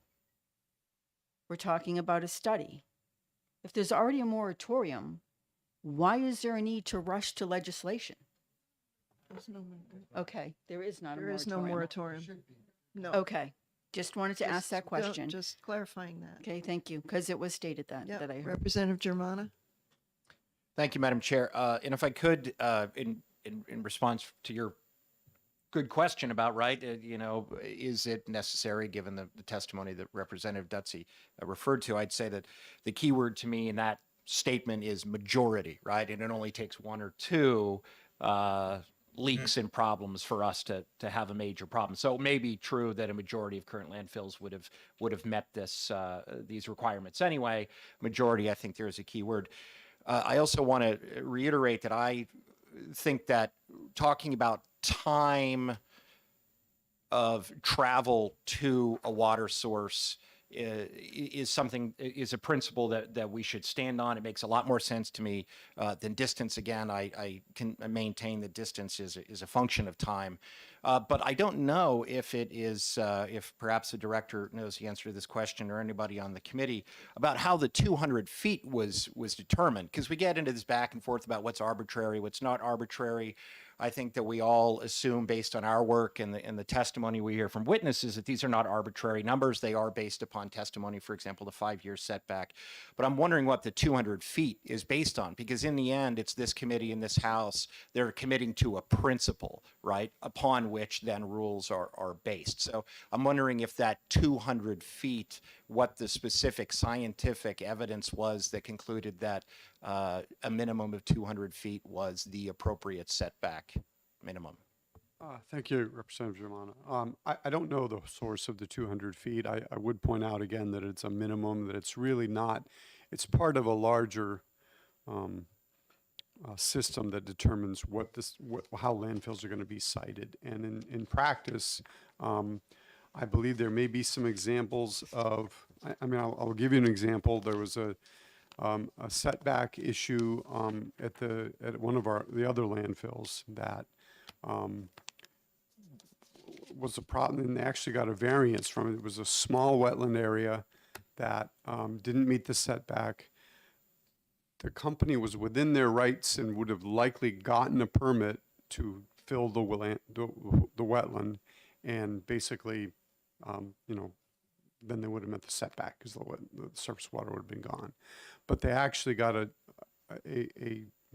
waiver from that requirement because they had a system where they could actually allow it to not fill it, but basically allow it to continue. And it actually made a lot of sense in that particular construction project. So the examples of the 200-foot setback really tend to be very small wetland areas around, and there aren't very many of those examples either. But in terms of large, what we would think of as significant surface water, a pond or a lake or a river, the setbacks are typically much greater, not as a result of that 200-foot requirement, but as a result of the larger or the broader language about protection of surface water quality and making sure that we can, in many cases, it has to do with just being able to adequately monitor and detect a leak. And deal with that in a reasonable amount of time. So the 200-foot really is just serving as a minimum. I honestly don't know where it came from originally. It's been in the rules for some time. May I follow up, Madam Chair? Sure, you may. Thank you. And so if it definitely makes sense to me that in most cases is greater than 200 feet, but if you determine it should be more than 200 feet, My thinking is that what informs that decision is how long it would take for a leak to get to a body of water that we're trying to protect, which brings me back to my point that the underlying measure here ultimately is time that it would take pollutant to get from a landfill to a body of water that we're concerned about. Sure, I don't disagree with that at all. I think time is the key factor, and I think that if you were to survey the decisions we've made and the about siting and the permits we've issued or denied, that basically that analysis with respect to surface water is about ensuring that that broad language is satisfied, which is to say that the siting and the construction and operation of the landfill will not pose an adverse, an excessive risk to the quality of that surface water, and that we'll be able to monitor and ensure that that surface water is protected. I would also note that, in terms of distance and such, while we may have surface waters around our landfills at varying distances, in almost every case, or in every case, there is groundwater immediately there. It's right there, right? And so our focus over time is really about protecting groundwater quality, and that's why the groundwater monitoring networks we put around landfills have the initial wells very closely spaced to the liner system, and we monitor those very carefully, and those become our initial sentinel to determine whether there's something going on. And so as a result, I think essentially almost by default, if you will, not to say that it requires a default, but the surface water gets protected because we're looking at the immediately adjacent groundwater so carefully and closely and routinely that if there is an issue, we're going to identify it and be able to address it. Thank you, sir. Thank you, Madam Chair. Representative Murray. And we are just about ready to wrap up, so I think we've kind of talked this out. Sure. I just wanted to make a real quick point with regard to Rep. Coulon's point on landfill capacity, and that's part of the reason that in the amendment I was clear to make sure that we included clearer language for pre-existing landfills that have the ability to expand, that are already grandfathered in there. I agree with you. We don't want folks disposing of their items somewhere else. But to that end, I just wanted to make that point, that I felt like that was there. Thank you. So again, I don't believe this this bill will be exec'd out today. We have certainly some work that needs to be done on this, and I believe an amendment would be forthcoming. So we'll likely consider continue this discussion next week. With that, I am going to adjourn and break for lunch, and see Republican caucus back here at 1 o'clock, where we will discuss various matters. And Democrats will be meeting in room 403 upstairs at 1 o'clock also. Yeah, if you might, we do have an amendment to HB 119 that we will be considering during our exec session. So our committee researcher is passing that out to you so you can become familiar with it. Taking out the threshold. Yeah.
Hey, good afternoon, everyone. Welcome back to Environment and Agriculture. And we are going to get started on our exec session. I will start off asking the clerk to call the roll for the committee, please.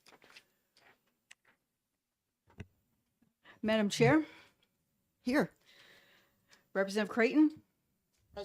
Representative Comtois here. Representative Dolan. Here. Representative Davis, Arnold. Representative Brouillard. Here. Representative Coulon. Representative Kenny.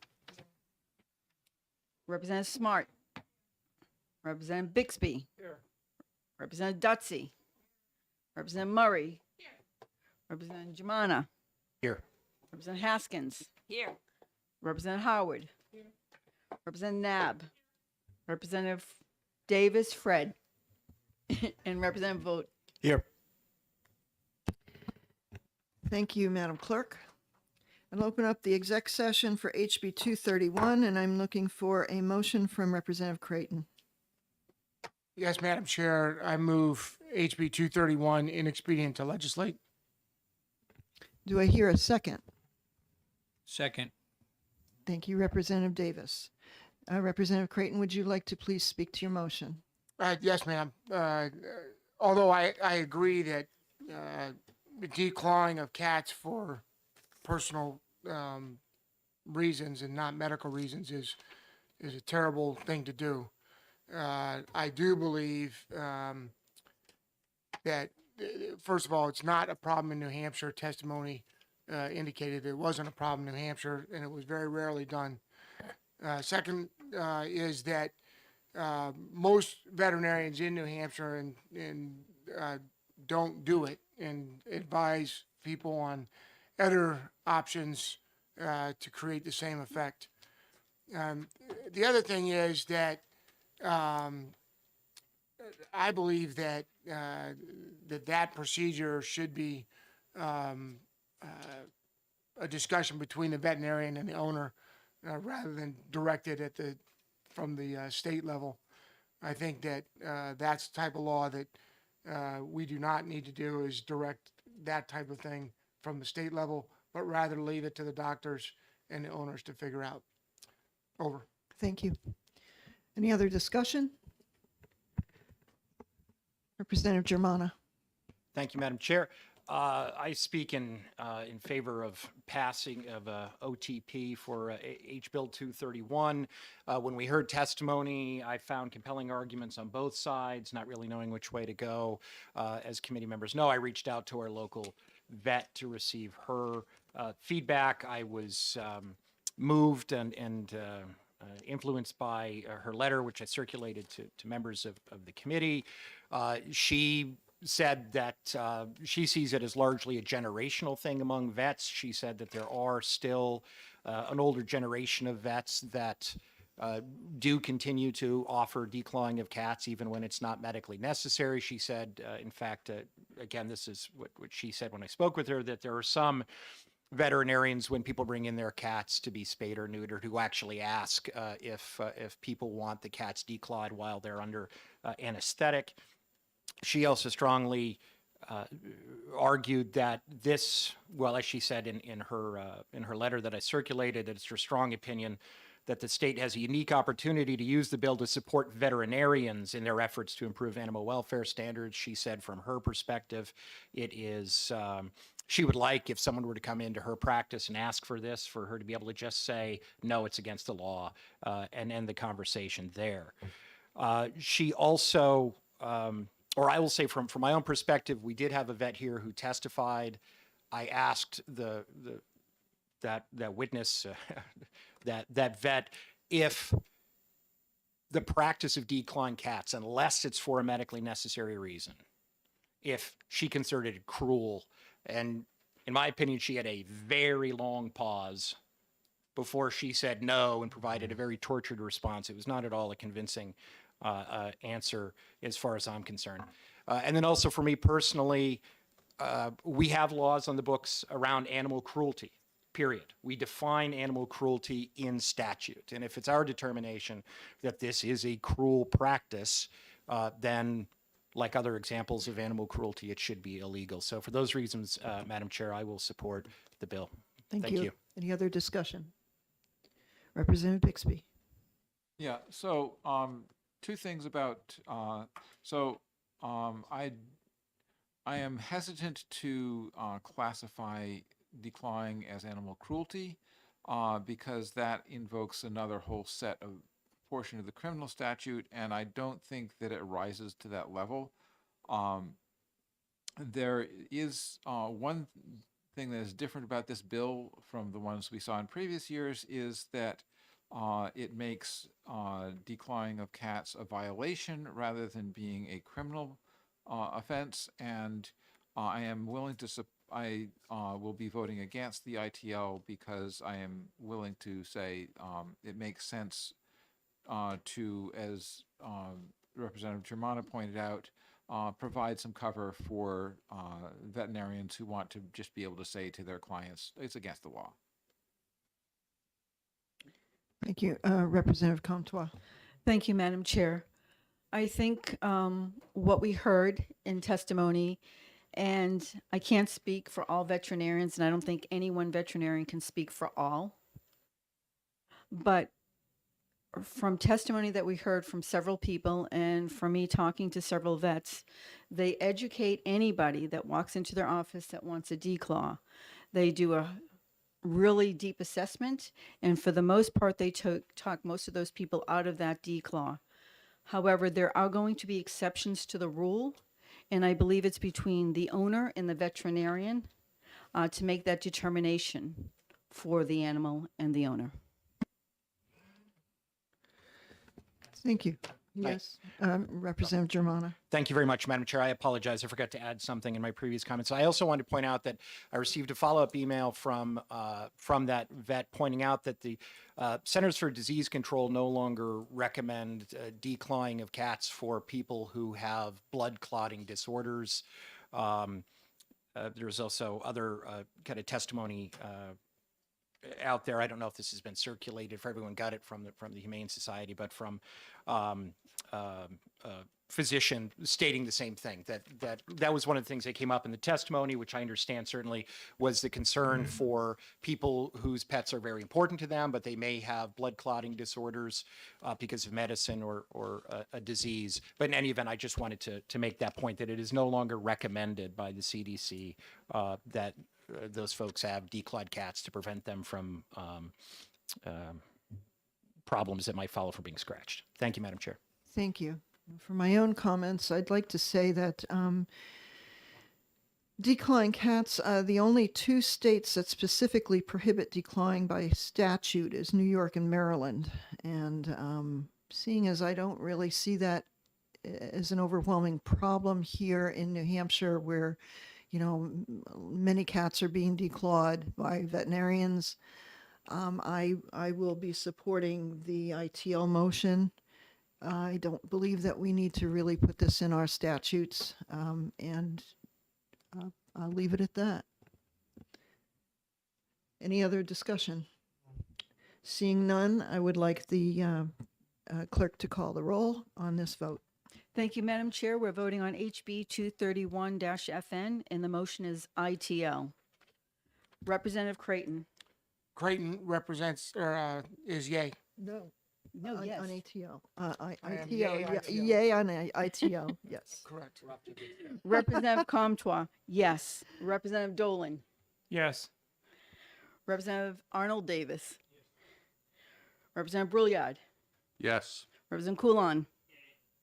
Representative Kenny. Representative Smart. Representative Bixby. No. Representative Dutsy. No. Representative Murray. No.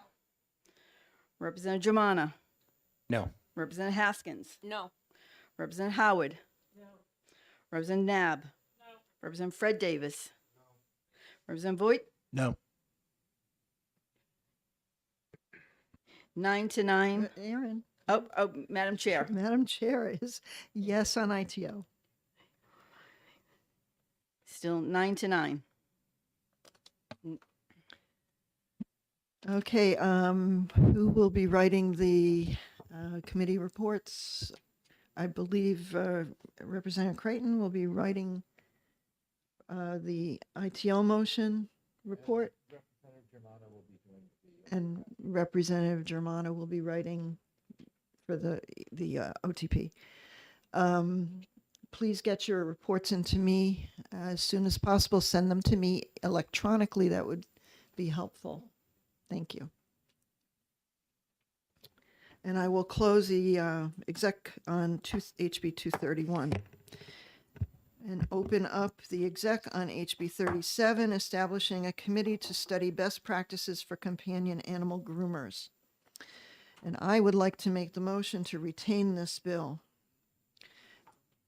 Anybody second that? I'll second that. Thank you. And I will speak to that motion of retaining that bill. This bill, we have received some communication from Stacy Ober of the American Kennel Club. And she indicated that there are standard practices that are available through AKC for animal groomers. And I reviewed them and they looked pretty comprehensive. The suggestion from a few people was that instead of having a committee, a study committee, that we instead instruct the Department of Agriculture to post something up on their website which indicates best practices for animal groomers, as well as a bulletin to let consumers know what to look for in animal groomers when they take their pets to be groomed. And I think that makes good sense to put something out on the Department of Agriculture website. So we will request them to do that. And in the meantime, this bill can be retained if, in case we feel that we need to do something more statutory, set up a committee or something else. But I think that this probably solves the question that was put forth by this bill.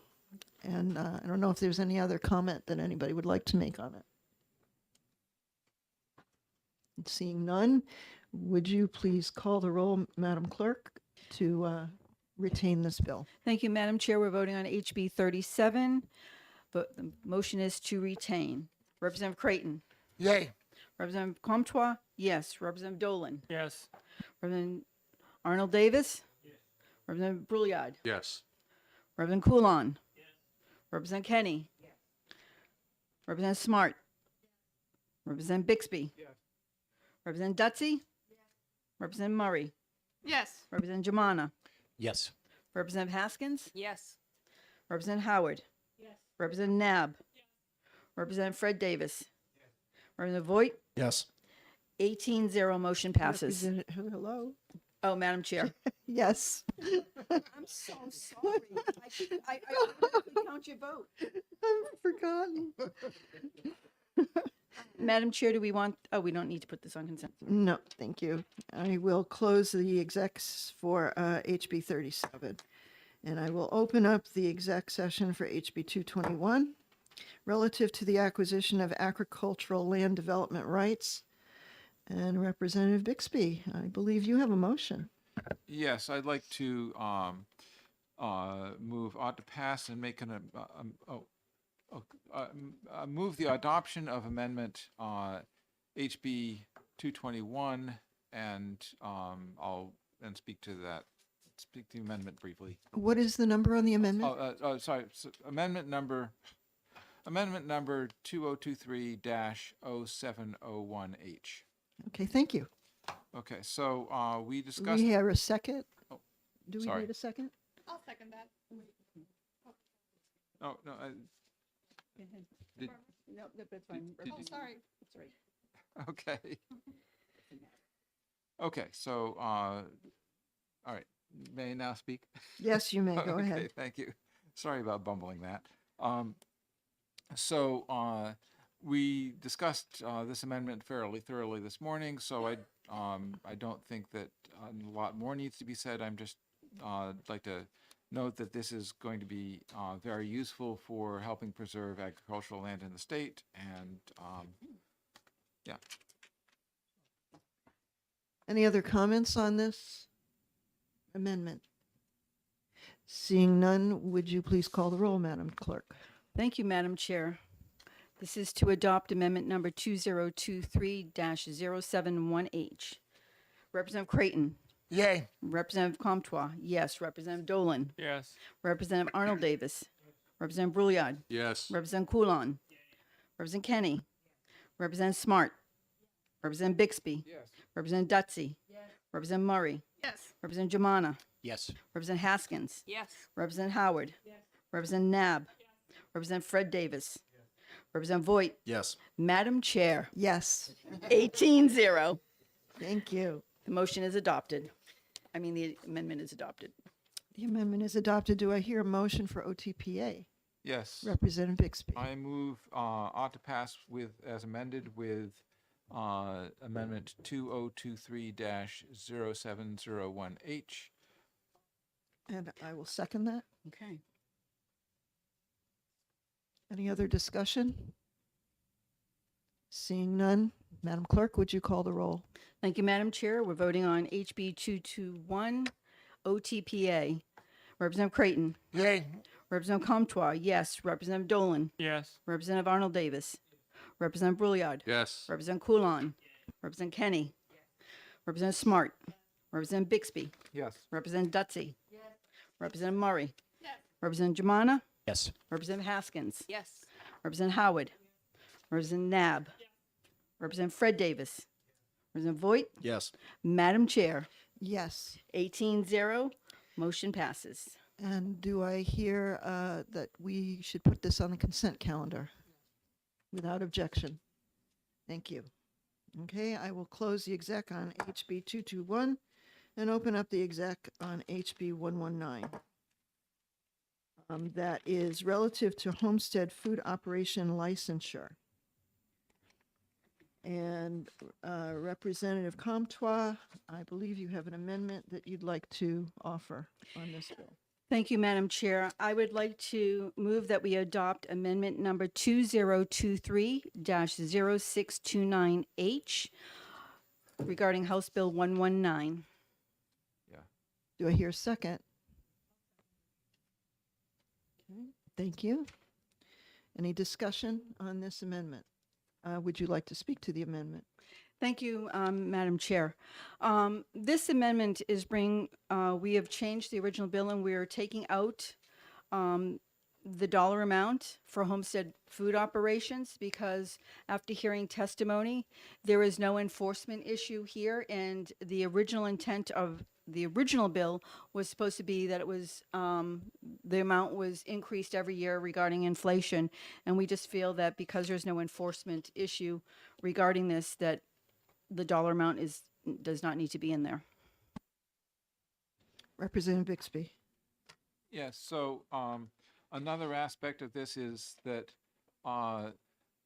this homestead exemption is specifically for non-hazardous food, and it is for food that is sold only at farmers markets, at a farm stand on the seller's property, or at the seller's home, and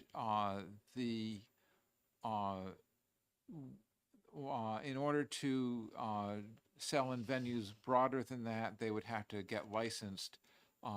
The feeling was that one of the aspects of this is that someone who wants to have to increase the business would have to have a broader range of selling, and so there's a sort of an automatic limit that just the scale of operations would provide, and the monetary cap is kind of irrelevant to that. Someone who's doing jams would never get anywhere close to $70,000. Someone who is doing wedding cakes might well go over that. That amount is not relevant to the purpose of making sure that that there's appropriate food safety oversight for things that go beyond that narrow homestead exemption. Okay, thank you. All right, any other questions or comments regarding HB 119? Seeing none, Madam Clerk, would you call the roll on the amendment? Thank you, Madam Chair. This is to adopt Amendment 2023-0629H. Representative Creighton. Yay. Representative Comtois, yes. Representative Dolan. Yes. Representative Arnold Davis. Representative Brouillard. Yes. Representative Coulon. Representative Kenny. Representative Smart. Representative Bixby. Representative Dutsey.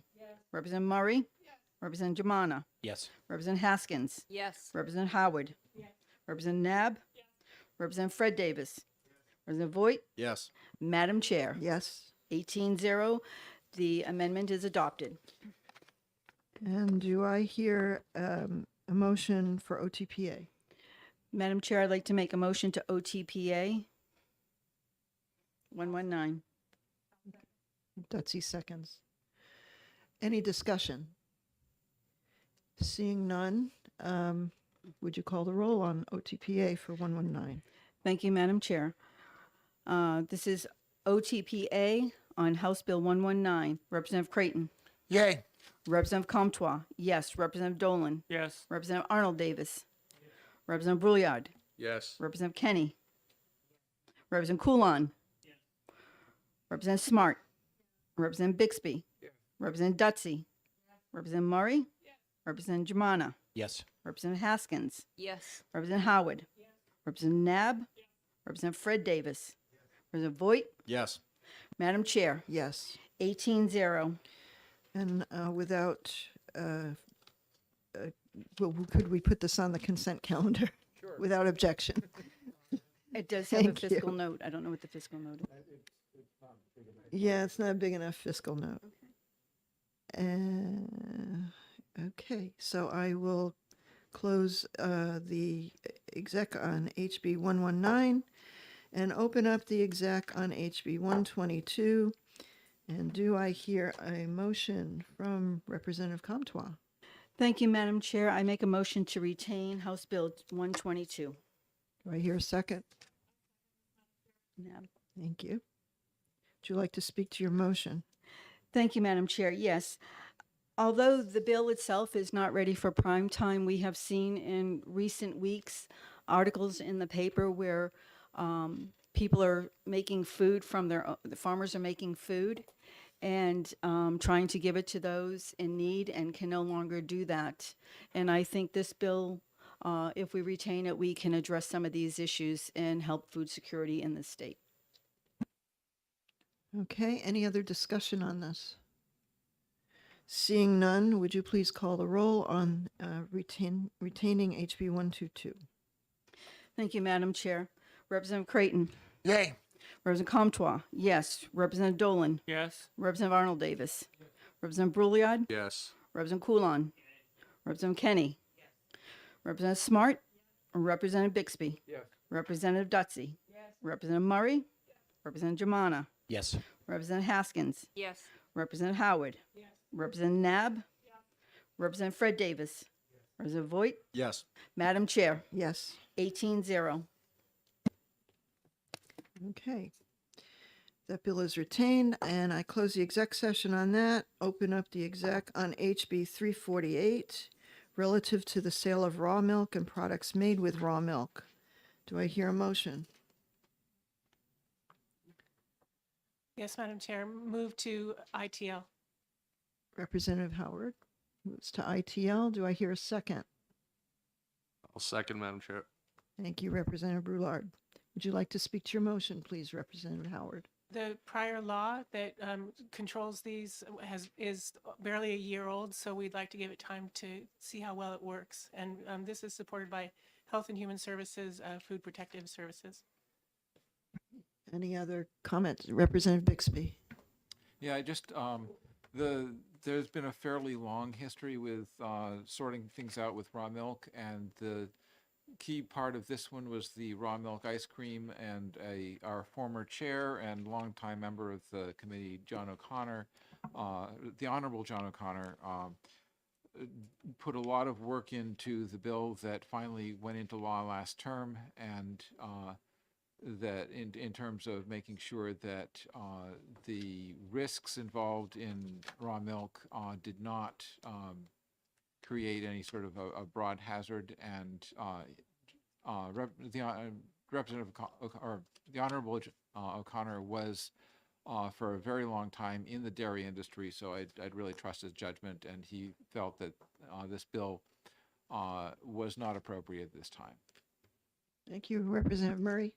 Thank you, Madam Chair. Yeah, just to speak to this a little bit more, I think that there are, for very good reasons, there are unintended consequences should this bill have moved forward. So I support the current motion on the floor in the interest of public health. Thank you. Any other comments or questions? Seeing none, would you please call the roll, Madam Clerk?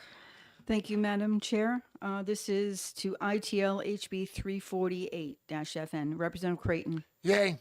Representative Comtois. Yes. Representative Dolan. Yes. Representative Arnold Davis. Yes. Representative Brouillard. Yes. Representative Coulon. Representative Kenny. Representative Smart. Representative Bixby. Yes. Representative Dutsey. Representative Murray. Representative Germana. Yes. Representative Haskins. Yes. Representative Howard. Representative Nab. Representative Fred Davis. Representative Voigt. Yes. Madam Chair. Yes. 18-0, motion passes. With no objection, I'd like to put this on consent. Seeing none, thank you. And I will close the exec on HB 348 and move on to opening up exec on HB 369, establishing a task force to provide energy relief on farms. And do I hear a motion for that? Yes, I move that we retain. And I'd like to speak to the motion. Go ahead.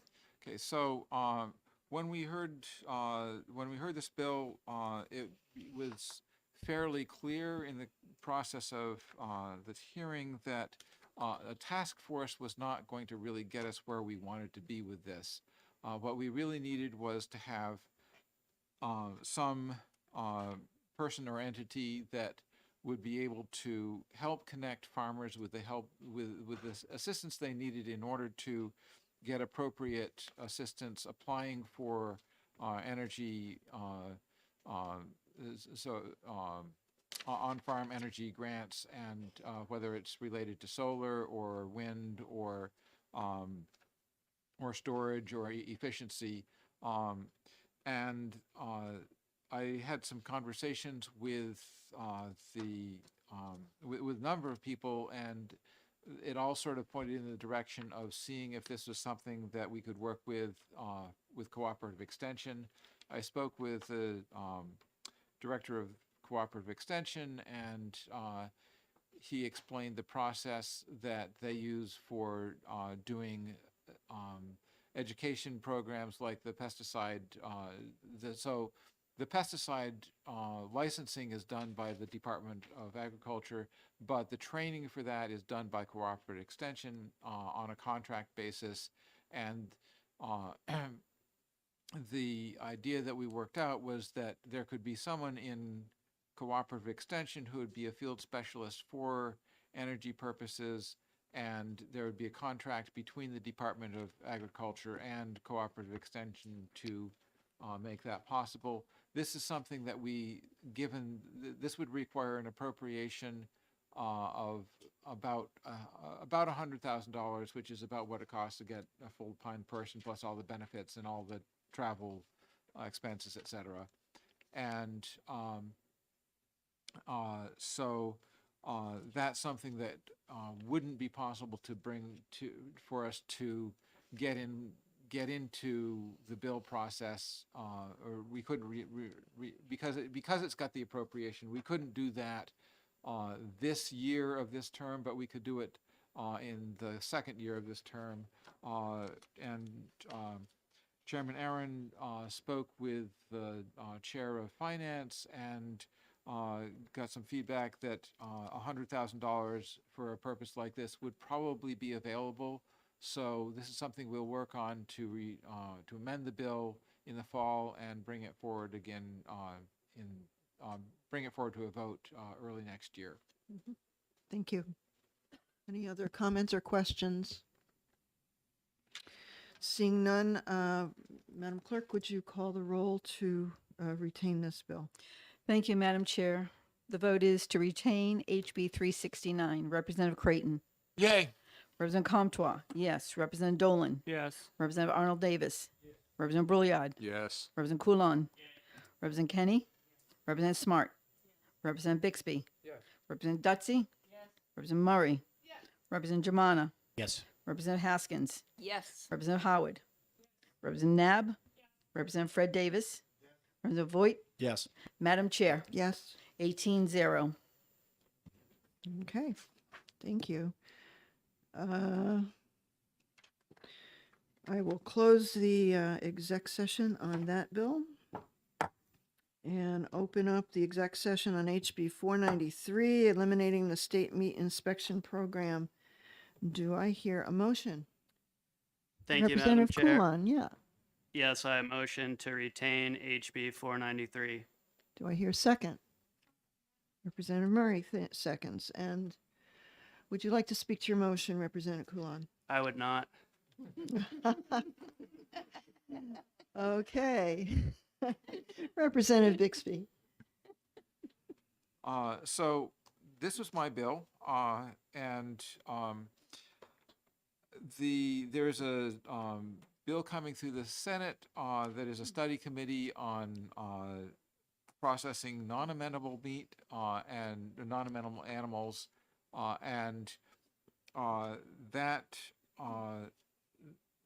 there's a possibility that that study committee will make recommendations that would require there to still be, or that would be easier to deal with if we still had the meat inspection program in the statute, because it's probably easier to amend rather than to completely replace it.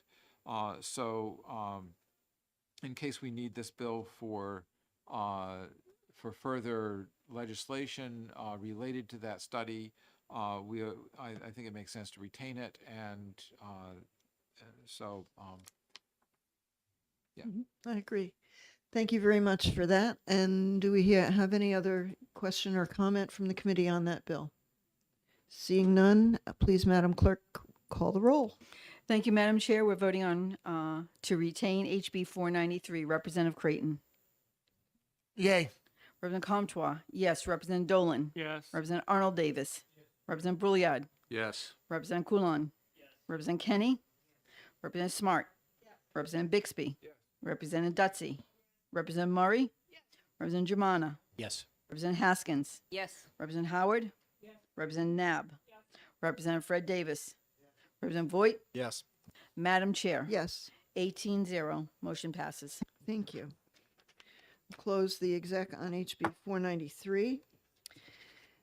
We have on our schedule here to exec HB 253 and HB 56.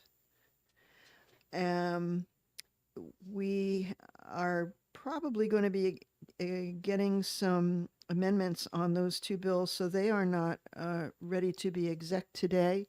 And I will schedule those two bills to be exec next week in the morning. So I don't know if I have to open those up and recess them, or how does that work? So I guess I'll open up HB 253, and I will say that that bill will be exec next week on, let's see, what is it, March 7th. There you go. March 7th, and in the morning, probably around 10 o'clock. So I will recess that exec until then, and then I will open up HB 56. And I will recess the exec for that bill until March 7th at 10 a.m. And I will close that now as well. We have HB 602, which is relative to landfill siting. And do I hear a motion, Representative Bixby? Yes, I move that we retain. Do I hear a second?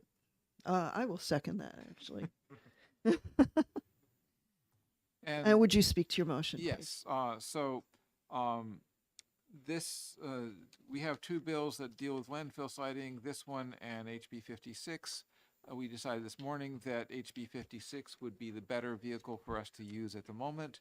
And there's a possibility that in the various discussions with the other body about all the different landfill bills coming forward, we might want to have a vehicle available to put a bill in next year, the second year of this term, and by retaining 602, we'll have a vehicle. We can amend it in any way that we wish.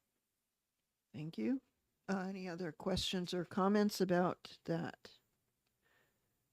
Seeing none, Madam Clerk, could you call the roll on retaining HB 602? Thank you, Madam Chair.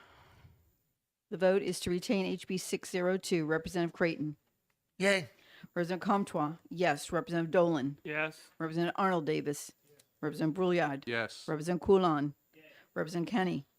Representative Smart. Representative Bixby. Yes. Representative Dutsey.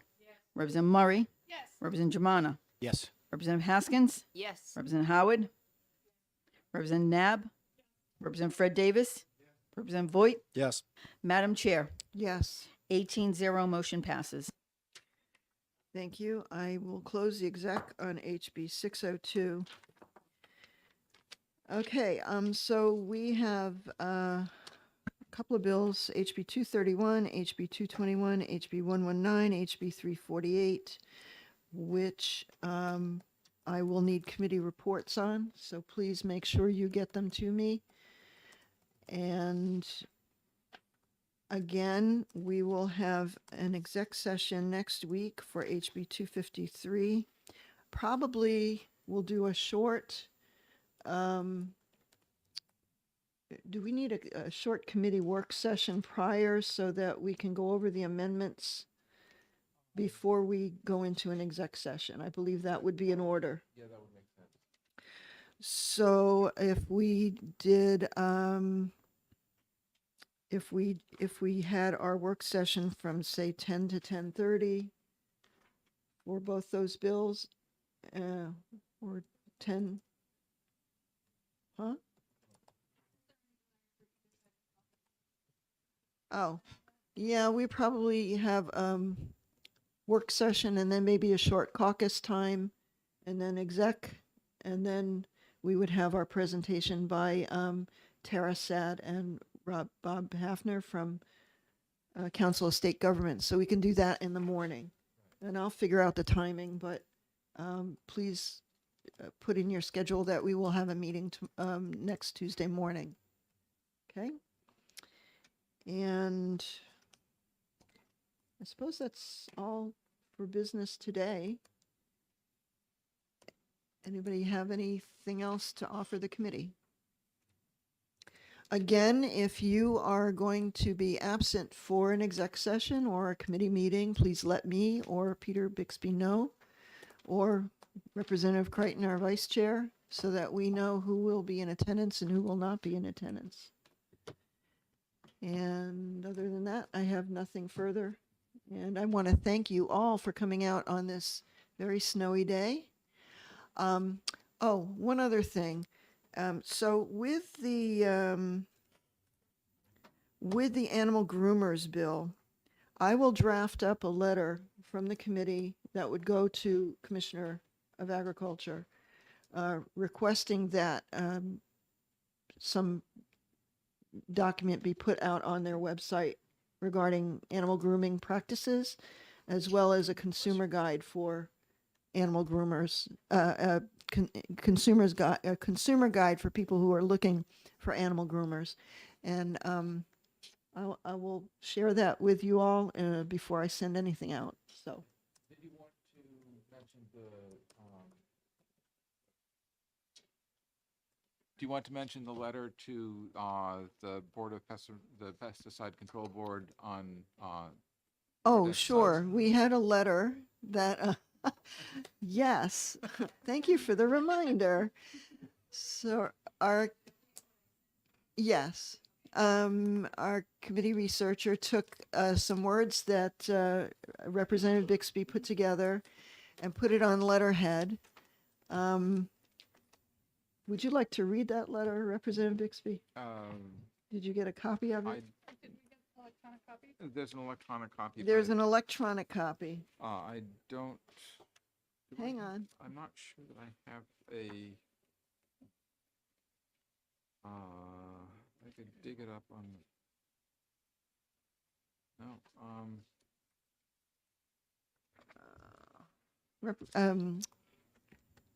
Ms. Grant, Yeah. do you have a copy with you?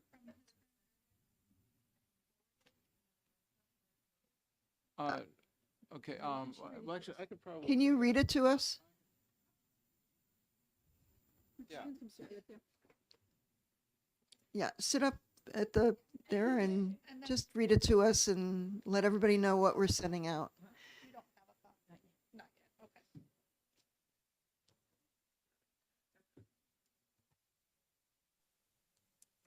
And this is in relation to the rodenticide bill, correct?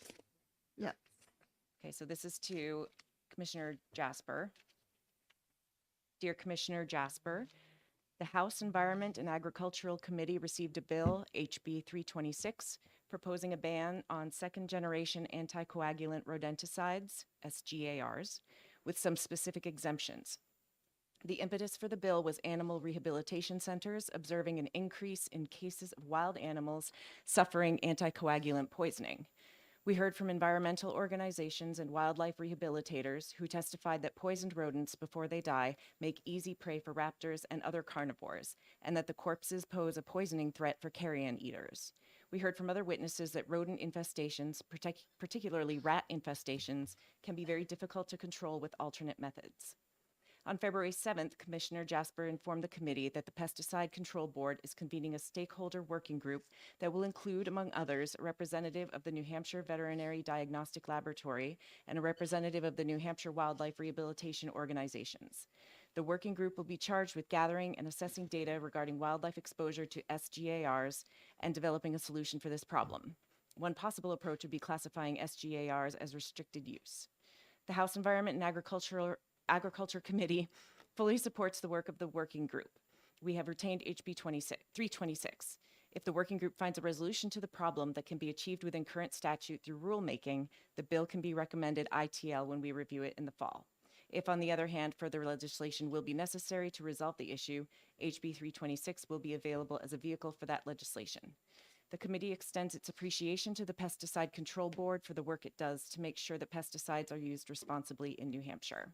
Sincerely, and then Committee on Environment and Agriculture, Judy Aaron, Chairman. Okay, are we all good with that? Wonderful. Do Okay, you want me thank to email it to the committee just so they have it? Yes, please. Okay. Good job. And if, I don't know, do you need me to sign a copy that's, okay. Okay, wonderful. I can do that before I leave this afternoon. Anything else for the committee? Sure. If I can take a moment of, I guess, personal privilege to congratulate Rep. Brouillard on on the baby. So Yay. congratulations. So tell us the details. So I have two girls already, both 8 and 6. Decided to have our third child. His name is Logan. 8 pounds even, which is you don't really see an even poundage on a baby. But yeah, just over 20 inches. He's doing very good, healthy. Everyone's happy. Tired, but we're all doing good. Thank you very much. I appreciate it. Thank you. Say again? He's born on President's Day. Oh, wow. Yeah. Very well. Thank you. Well, congratulations from us all. Thank you. All right. We are adjourned.